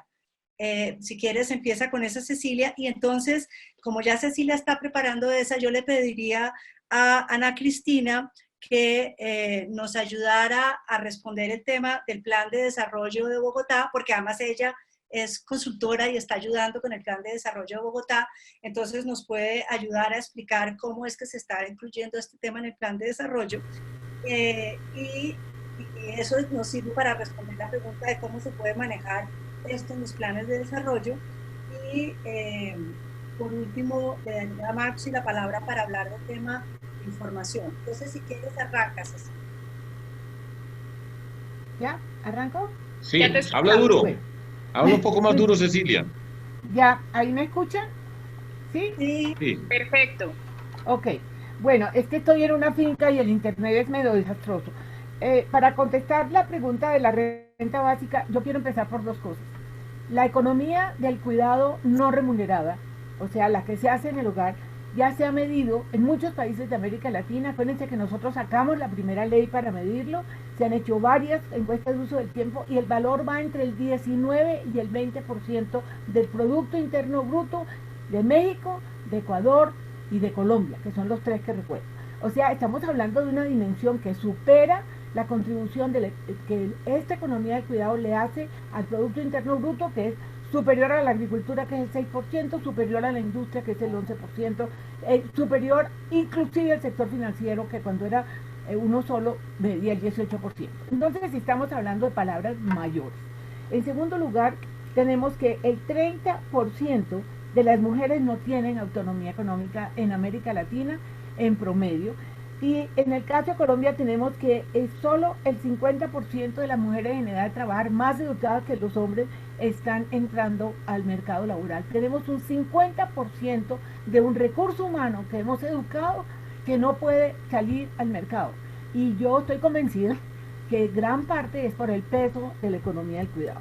Entonces, en esa dimensión, yo creo que ahí hay una cosa muy importante, y es que no podemos pensar que las mujeres están solamente en los sectores más bajos de ingresos. Y en ese sentido sí es cierto que las mujeres están sobre representadas, por ejemplo, en el microcrédito. Y se los digo porque estoy presidiendo la junta de un banco de microcrédito. Están sobre representadas entre los informales, y a ese sector sin duda le conviene la renta básica. Pero mire cómo empezó la renta básica, se los digo porque hoy el ministro de Hacienda esta mañana dice que lo que le están dando a los vulnerables, que ya no son pobres, ¿sí?, que los descubrieron ahorita con la pandemia y no los habían visto antes, resulta que a esa gente le están dando lo que es equivalente a la línea de indigencia, y que eso, según él, es el inicio de la renta básica. Primero, si vamos a hablar de renta básica, en una sociedad donde uno tiene una distribución de ingresos que es de las 2 o 3 peores de América Latina y entre las 6 o 7 peores del mundo, sí tiene que hablar de una renta básica que sea significativa. O sea, yo creo que ese es un inicio interesante, pero está con ese concepto de que hay que darle poquito a los pobres. Que eso va a beneficiar a un grupo de mujeres, sin duda, pero el tema es mucho más allá de eso. Es decir, yo creo que el tema es que necesitamos que las mujeres tengan autonomía económica. Y ahí, aunque no me corresponde, por eso es que esa idea de la Secretaría de la Mujer es un poco mi lucha. Yo creo que el cuidado hay que distribuirlo entre el Estado y el mercado y otros miembros de la familia, pero el grueso es el Estado y el mercado, y para eso el cuidado tiene que ser un nuevo sector productivo. Con la medida está en unas cuentas satélites. Eso no sirve para nada.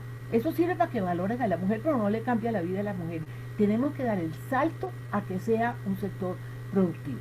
Entonces, concluyo diciendo, me parece que las mujeres van a ser las primeras beneficiadas de una renta básica que realmente llegue al mínimo, a un salario mínimo, ¿sí?, que va a ser muy difícil porque aquí está en la línea de indigencia.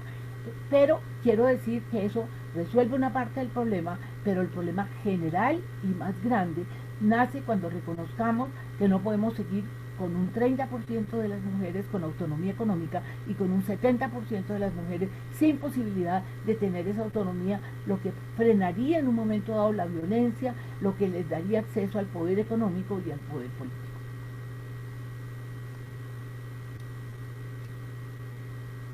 Listo. Gracias. Gracias, Cecilia. Entonces le doy la palabra a Ana Cristina para que nos hable del Plan de Desarrollo de Bogotá sobre estos temas. Bueno, solamente aclarar que yo no estoy haciendo parte de los debates del Plan de Desarrollo, yo estoy aquí muy concretamente apoyando a la alcaldía y en particular a la Secretaría de las Mujeres en la formulación de las bases para el sistema distrital de cuidados para Bogotá, que obviamente es un sistema que se está diseñando porque es parte de los compromisos que están en el Plan Nacional de Desarrollo, pero pues para no atribuirme logros de los que yo no estoy haciendo parte. Sé que me están viendo a contraluz, pero ya he prendido todas las luces, y si vieran las luces tan bonitas que tengo allí a la derecha, ya no puedo hacer nada más, así que entro rápidamente a contestar.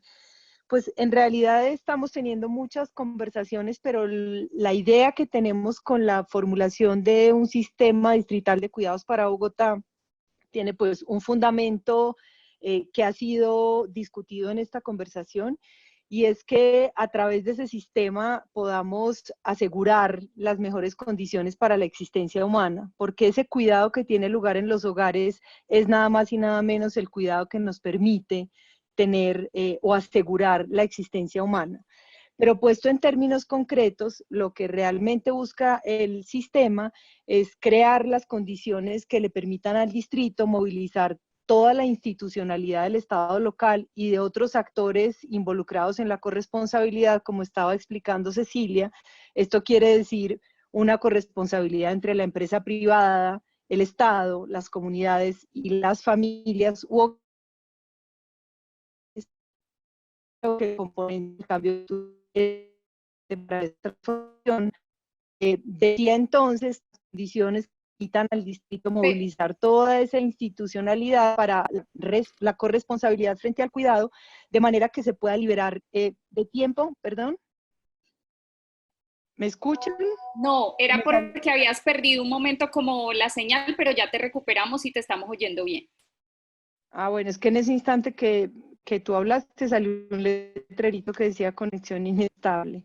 El propósito, digamos, de esta movilización de toda la institucionalidad para la corresponsabilidad en el cuidado, o los propósitos tienen que ver con liberar tiempo y reducir el tiempo total de trabajo para las mujeres, redistribuir el cuidado, el trabajo de cuidado no remunerado y también contar con mecanismos que permitan su valoración y su reconocimiento material.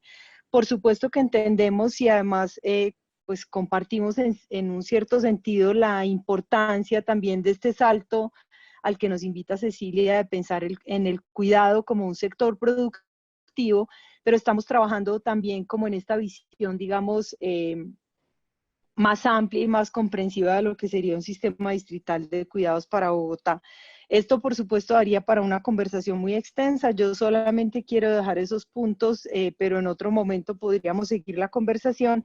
Y quiero agregar una cosita muy chiquita sobre la pregunta que hicieron sobre la agricultura y el sector rural. Y es una reflexión casi que personal. Yo creo que esta epidemia nos está poniendo a todos a transformar nuestros patrones de consumo en un sentido que podría ser muy positivo para el futuro de nuestras sociedades.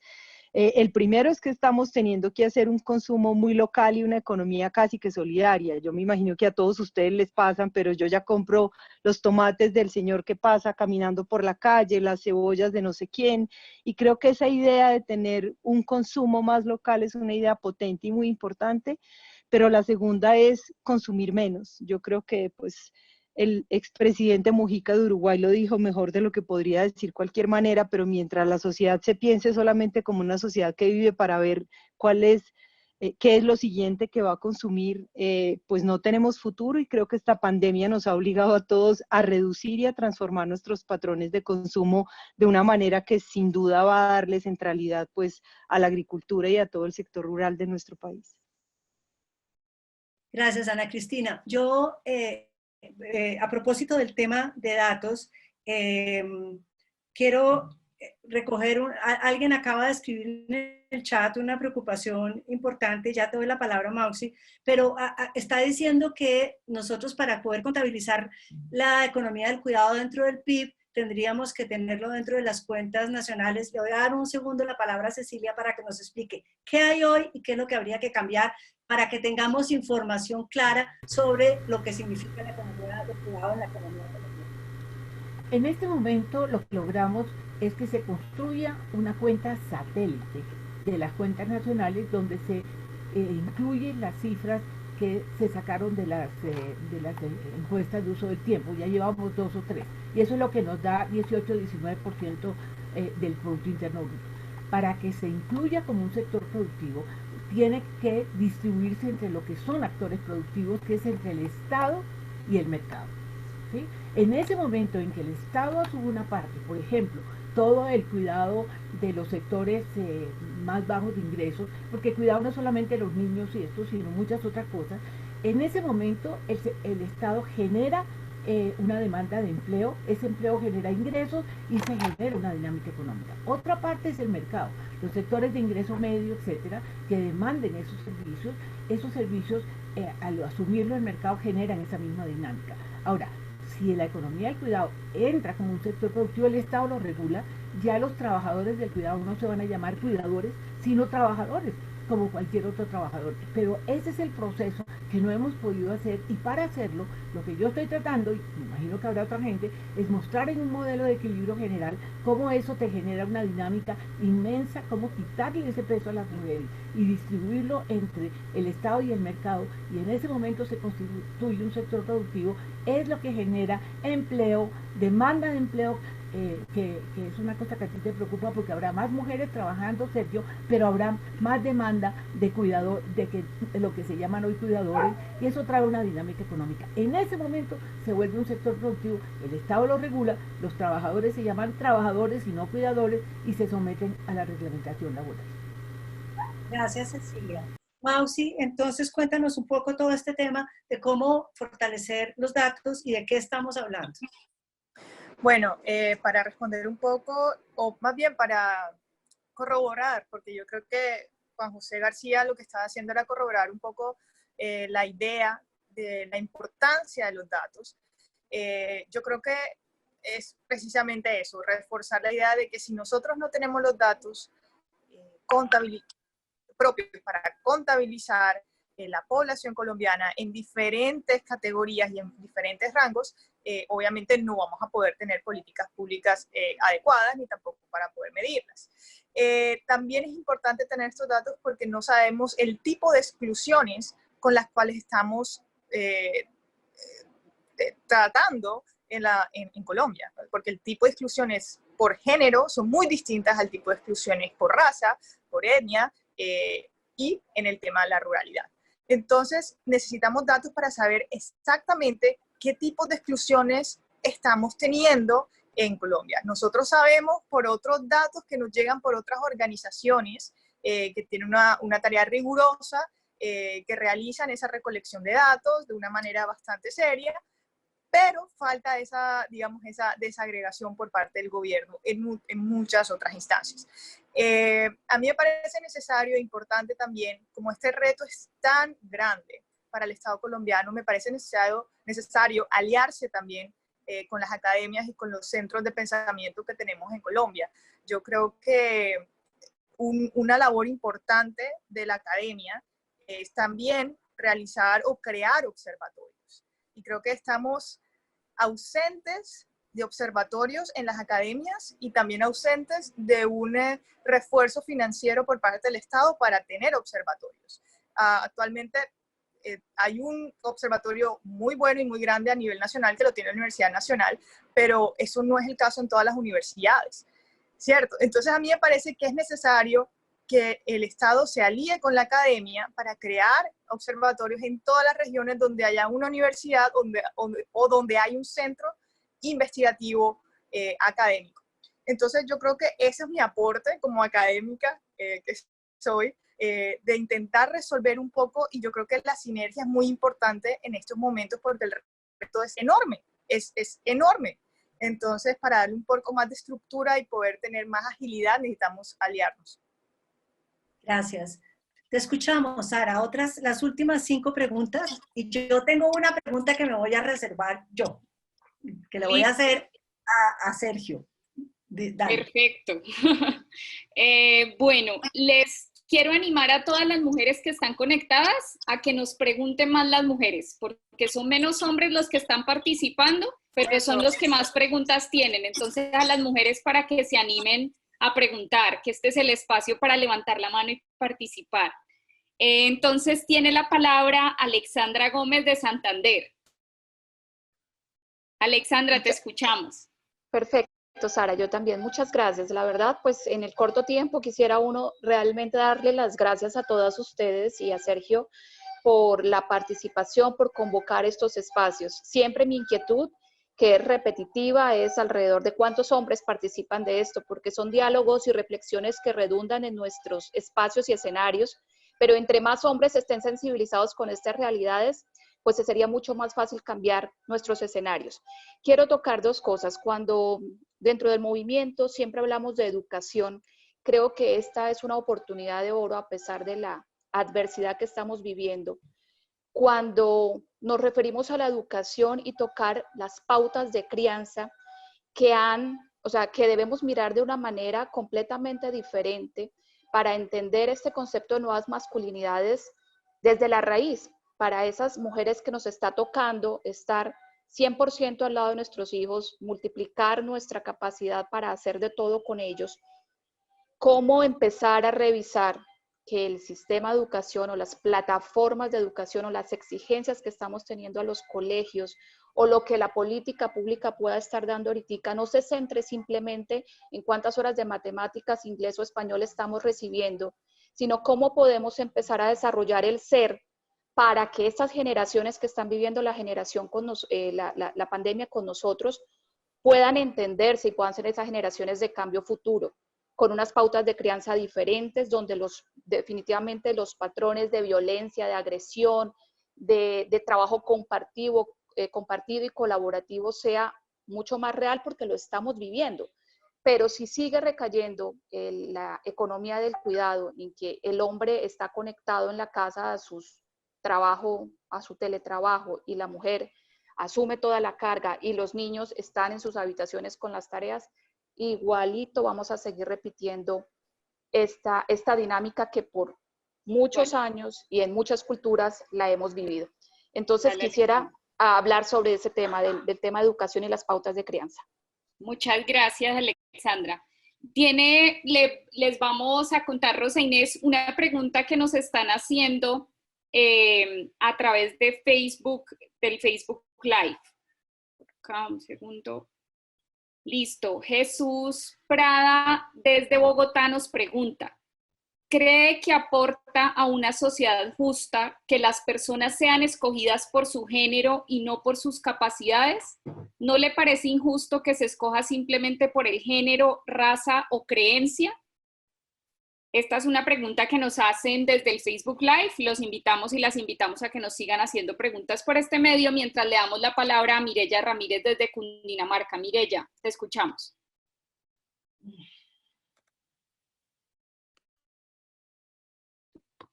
Mireya. Aló, muchas gracias, Sara. Un saludo especial para el profe Sergio, para las panelistas.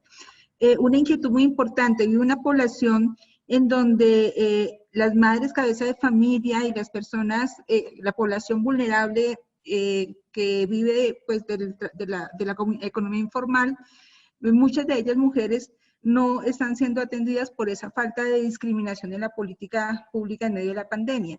¿Qué recomendaciones podríamos hacer al gobierno nacional, departamental y local para que se incluya dentro de las políticas para atender la pandemia una atención especial para las mujeres? ¿Qué les podríamos decir? 1, 2, 3, gobierno nacional, hagamos esto, esto o esto otro.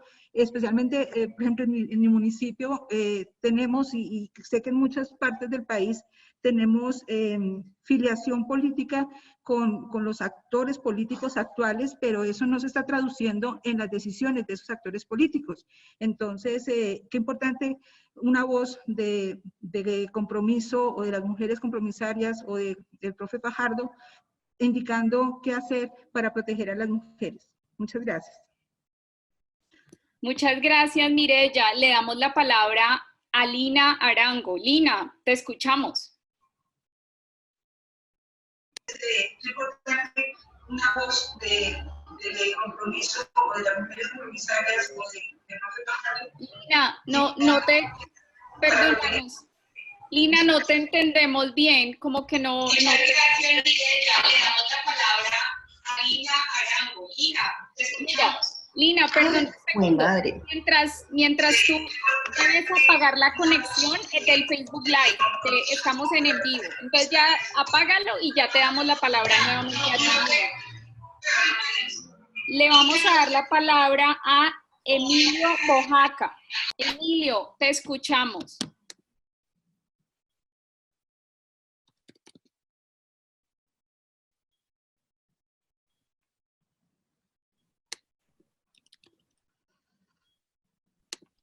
No escuchamos a Emilio. Le vamos a dar la palabra a Jorge Eliezer Ceballos. Jorge Eliezer, te escuchamos.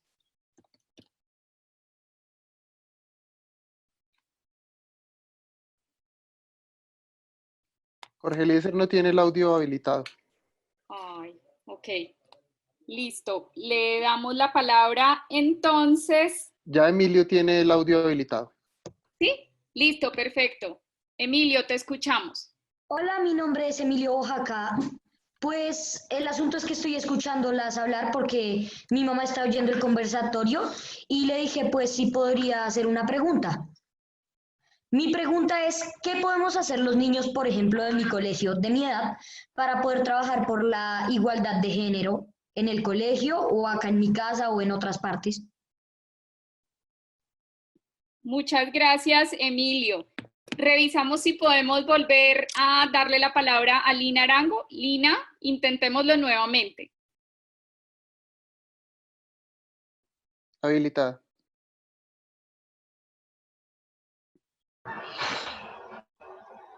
Lina. Lina, te escuchamos. Ok, creo que no, a pesar de que apagó el Facebook Live, no la pudimos contactar. Bueno, entonces, Lina me está escribiendo por el chat, la conocemos, pero no logró pues conectarse. Y cerramos entonces este bloque de intervenciones. Vamos a intentar si Flora Aurora Sabogal puede tener la conexión. Flora Aurora, si nos estás escuchando bien, ¿puedes activar tu micrófono para intervenir, por favor?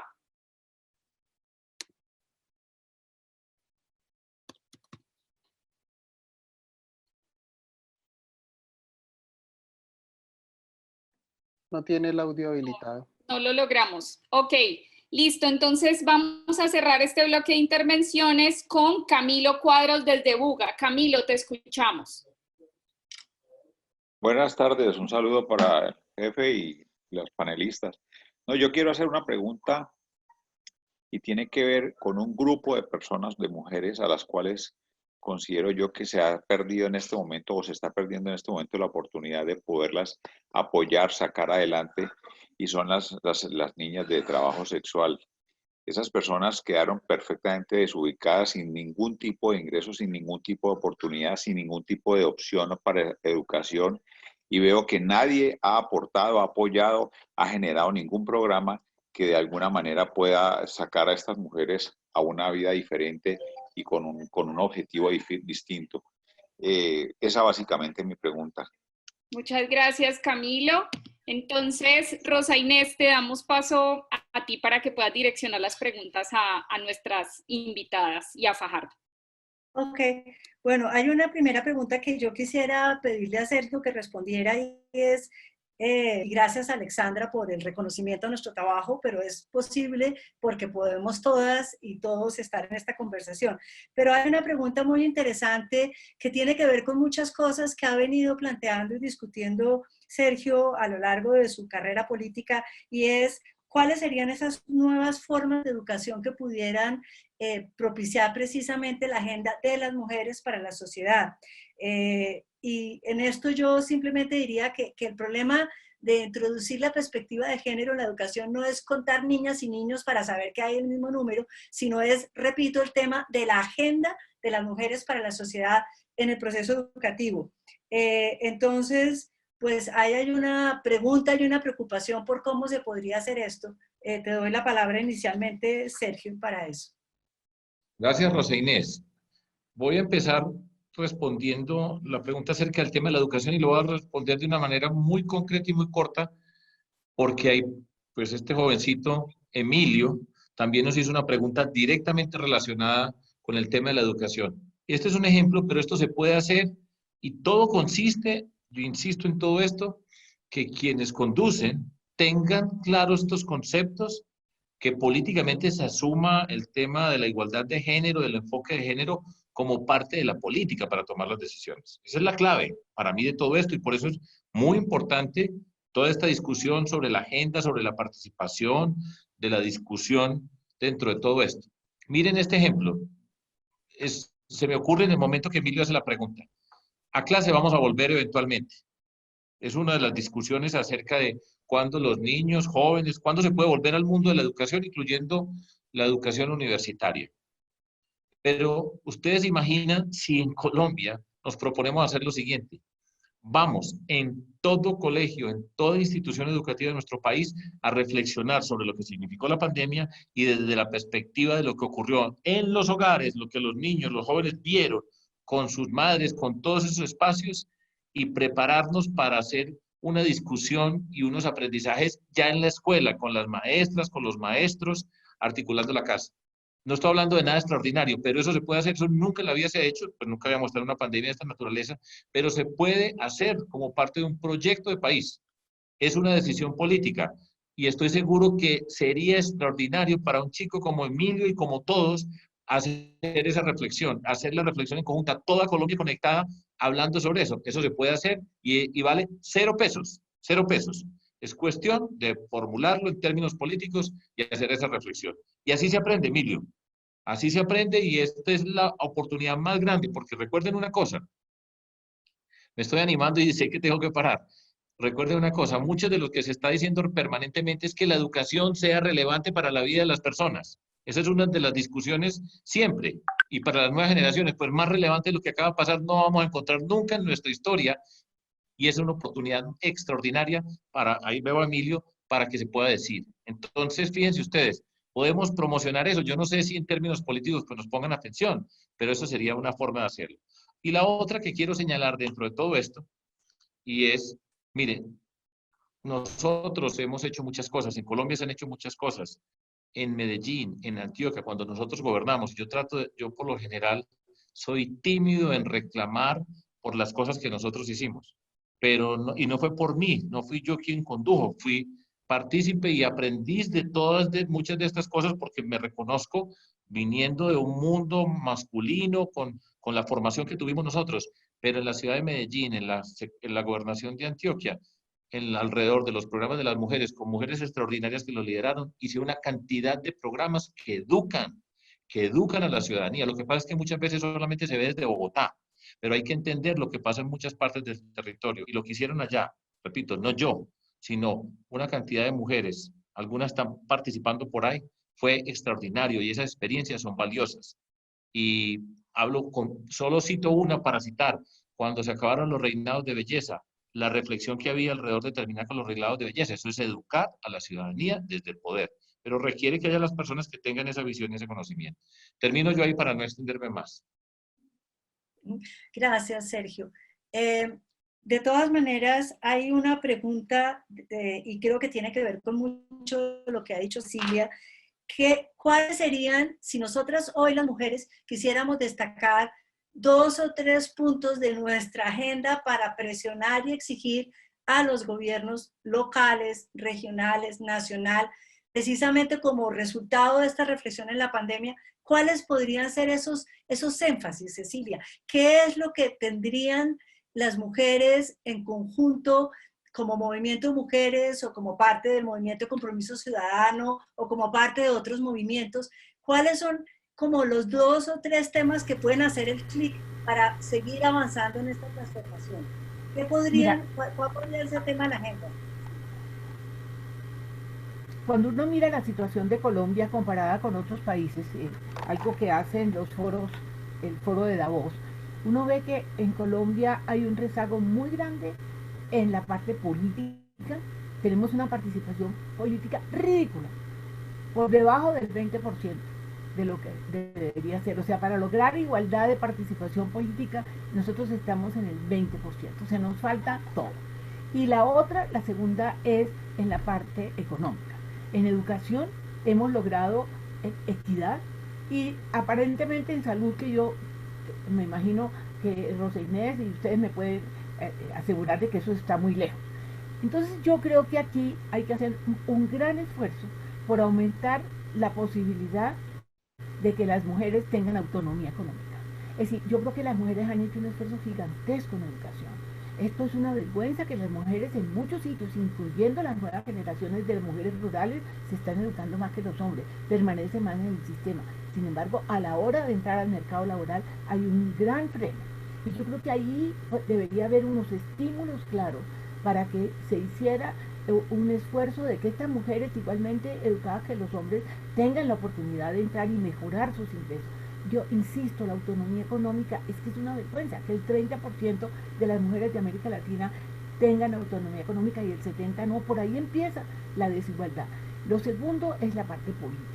Mire, lo que está pasando con la parte política es lamentable. Estamos lejísimos de tener igualdad y lo peor es que las mujeres que ascienden las están usando como token y muchas veces no son las más capaces, sino son las mujeres que tienen unas relaciones familiares de cualquier tipo con este núcleo que se ha apoderado de la política.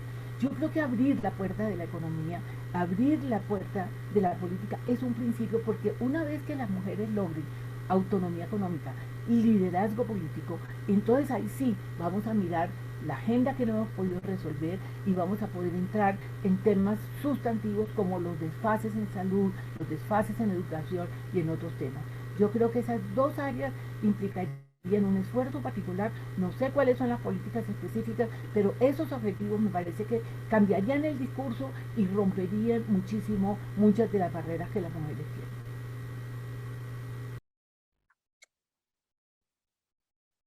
Gracias, Cecilia. Hay Cristina Gallego, que es la coordinadora del Tolima, me dice que si puede simplemente decirle algo al niño que nos hizo la pregunta, perdón. Emilio. Entonces, adelante, Cristina, tu aporte puntual. Creo que no está conectada. Ah, ok. Perfecto. No la veo. Adrián, ¿tú ves a Cristina? No. De pronto, si tiene otro nombre, no sé. Bueno, perfecto. Sigamos entonces. Bueno, de las preguntas entonces que nos acaban de hacer, solo nos quedan dos preguntas. Una que tiene que ver con la preocupación por cómo atender el grupo de población que trabaja en trabajos sexuales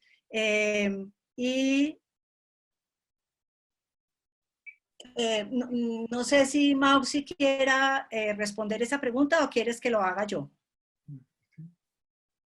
Mausi. Bueno, esa pregunta es bastante compleja. Si quieres empieza tú y yo complemento. No, porque yo creo que simplemente no es mucho lo que hay que profundizar. Yo creo que lo que es importante es que hay grupos poblacionales que tienen trabajos específicos con problemáticas particulares que hay que abordar, como está el grupo, o sea, unas son las trabajadoras sexuales, otras son las trabajadoras domésticas, otras son las trabajadoras, por ejemplo, que están en ciertos sectores de la agroindustria. O sea, me parece que realmente lo que tenemos es que pensar cómo entender la problemática específica de grupos de trabajadoras que se pueden ver afectadas de una u otra manera por la pandemia para buscarles salidas. Pero me parece que más allá de eso no habría que decir. Pero le doy la palabra a Cecilia. Dale, Cecilia. Quisiera mencionar lo siguiente. Perdón, el caso de las trabajadoras sexuales forma parte de todos esos trabajos, de toda esta gente que trabaja en la calle. Yo no quiero hacer diferencia entre las trabajadoras sexuales y las otras personas. ¿Cuál es el gran problema con esa gente? La política social de los últimos 30 años ha pensado que el problema se resuelve dándole limosna a los pobres. Y se olvidó de que eso vuelve una categoría de gente que es pobre y no los prepara cuando superan la línea de pobreza para ser productivos. Ese grupo de personas donde pueden estar las trabajadoras sexuales por otras razones, esa gente es invisible para el Estado. Entonces lo primero que hay que hacer con toda esta población es volverla visible. Y la única forma es bancarizarla. O sea, de la forma más elemental, que tú con la cédula puedas formar parte de un sistema para que entres en el radar de la política pública. Necesitamos que este 40 o 50% de las personas que hoy son vulnerables, donde entran desde los vendedores ambulantes hasta las mujeres trabajadoras sexuales o como se les quiera denominar, toda esta gente necesita ser visible y así el Estado puede en un momento de una emergencia hacer algo. ¿Cuál es el drama? Que esa gente ha estado invisible. Entonces creo que en Colombia se tiene que tomar en serio la bancarización. Es mentira que el 85% de la población esté bancarizada. No estar bancarizada no es que tenga una cuenta bancaria, es que tenga alguna posibilidad de que forme parte del radar del Estado. Gracias. Gracias, Cecilia. Nos queda una última pregunta que tiene que ver con si es justo que a una mujer la elijan por ser mujer en un cargo versus un hombre. Y le quiero dar la palabra a Ana Cristina para que terminemos y le demos la palabra a Sergio. Ana Cristina. Gracias, Rosa Inés. Pues una reflexión. ¿Me escuchan? Sí, sí. Ah, ok, porque me empecé a oír como por fuera del audífono. Estas cosas nuevas que nos están pasando son muy extrañas. Muy chiquito, yo creo que pues eso solo es tema de un gran seminario y de una gran conversación, pero yo quiero decir que para responder esa pregunta hay que entender que todas las medidas de acción positiva tienen origen en una comprensión o en la aceptación de un hecho que es la discriminación histórica de la que han sido, pues no me gusta usar esa palabra, pero es la que mejor lo ejemplifica, de la que han sido víctimas las mujeres en muchos ámbitos y en muchas dimensiones de la vida, de donde han sido o excluidas o donde están subordinadas o donde están, digamos, menospreciadas en muchos sentidos. Entonces, básicamente la idea de todo esto es poder nivelar el terreno de juego. Y a eso, digamos, apunta un poco toda la tesis de la discriminación positiva, y a eso apunta ese reconocimiento particular que yo personalmente creo que es una acción que es bastante importante y que todavía, digamos, es vigente y necesaria en nuestras sociedades y en este momento, digamos, de nuestra sociedad. Yo quiero aprovechar para decir dos cosas muy chiquitas antes de despedirme y agradecer como este conversatorio. La primera es que quisiera hacer como una alerta y por supuesto que me encantaría poder escuchar a Cecilia después otra vez, pero esta idea de llevar el trabajo, digamos, volver el trabajo de cuidado a un sector productivo, creo que tenemos que mantener la alerta de que las tareas de cuidado son tareas esencializadas como tareas femeninas y tareas con un bajo reconocimiento económico y social, y en ese sentido creo que la alerta es a que esto no se vuelva un trabajo precario más para las mujeres. Y adicionalmente que aunque avancemos en esa dirección, el cambio cultural es fundamental porque no todo el cuidado se puede llevar al mercado. Y lo segundo que quiero decir es que en esa perspectiva que nos pone Cecilia de la autonomía económica y la autonomía política, yo quiero resaltar la autonomía física o la autonomía del cuerpo de las mujeres en dos sentidos. Primero, quiero que no se nos olvide que lo que hoy no atendamos en materia de salud reproductiva en esta pandemia son problemas y consecuencias que vamos a empezar a ver y que vamos a tener que resolver en un periodo de tiempo muy corto. En 6 meses y 9 meses vamos a ver todas las consecuencias de desatender la salud reproductiva. Y lo último, la autonomía física de las mujeres es un aspecto fundamental para su ciudadanía plena, porque ninguna, como la libertad femenina, que es el eje de la idea de ciudadanía, está tan ligada al cuerpo como la libertad de las mujeres, porque el cuerpo de las mujeres es un cuerpo sexuado para la reproducción y en ese sentido sus posibilidades de tomar decisiones libres sobre el cuerpo determinan su ciudadanía plena, y creo que esa es como la tercera patica de las dos cosas que Cecilia estaba señalando sobre autonomía económica y autonomía política. Muchas gracias. Bueno, muchas gracias, Ana Cristina. Entonces le vamos a dar la palabra a Sergio, pero me aguanto las ganas, Sergio, de hacerte una pregunta y pues la retomas de ahí, por favor, para concluir. Y es que hemos visto desde ayer y hoy toda una discusión en Twitter a raíz de un excelente que tú hiciste planteando que en el día de las matemáticas era importante reconocer que todavía había mucho camino, dicho en mis palabras, no en las tuyas, que había mucho camino que recorrer para avanzar el tema de las mujeres y el acceso de las mujeres a la ciencia. Sin embargo, luego hiciste un retweet de una conversación entre dos hombres sobre la importancia de las mujeres matemáticas y por supuesto generó un grandísimo rechazo de algunas mujeres y hombres. ¿Qué opinas de eso en este contexto de cómo los hombres empiezan a asumir la agenda de las mujeres para el conjunto de la sociedad, que es el esfuerzo que estás haciendo además al invitarnos a esta conversación? Por eso no me aguanto las ganas de hacerte la pregunta. Por favor. Bueno, pero listo, yo la voy a responder. Y muchas gracias por la participación. Yo me siento muy orgulloso de estos espacios. No tengo la menor duda que muchas personas aprendemos mucho escuchando a nuestras invitadas, a la reflexión que tenemos que hacer, y para mí eso es una parte muy importante de la política. Y todos nos tenemos que formar y multiplicarnos y profundizar los aprendizajes, y en particular con el tema del desarrollo de las mujeres. Ahora paso a la realidad de las redes y toda esa confrontación que se da en el contexto de las redes. Ayer, yo no sé quiénes lo sabían, no sé, porque yo no, pues estoy todo el día siguiendo redes y mirando, pero yo desde muy temprano me enteré que era el Día de la Mujer Matemática. Yo hablo aquí en términos personales, desde hace ya décadas, porque ya la vida se cuenta por décadas, he sido reiterativo antes de entrar a la política y siempre acerca de la participación de las mujeres en las ciencias, en discutir, y mi convicción profunda de que no existe ninguna diferencia por el género, sino que hay unos elementos culturales que se pueden abordar, que se tienen que tratar, y es la participación de las mujeres en las ciencias y en particular en las que yo me he desempeñado toda la vida en el mundo de las matemáticas. Entonces ayer descubrí temprano, porque yo no lo sabía, de hecho ayer era el día de la enfermera, ¿sí? Ese día que ya lo señalaron también Cecilia y Ana Cristina acerca del cuidado y lo que significa, pero yo descubrí que era el día de la mujer matemática porque una mujer matemática extraordinaria, iraní, se murió y había nacido un 12 de mayo y había sido la primera mujer que había recibido el equivalente al Premio Nobel de Matemáticas en el mundo de las matemáticas, porque no existe Premio Nobel de las Matemáticas. Entonces, yo dije, hombre, esto es importante.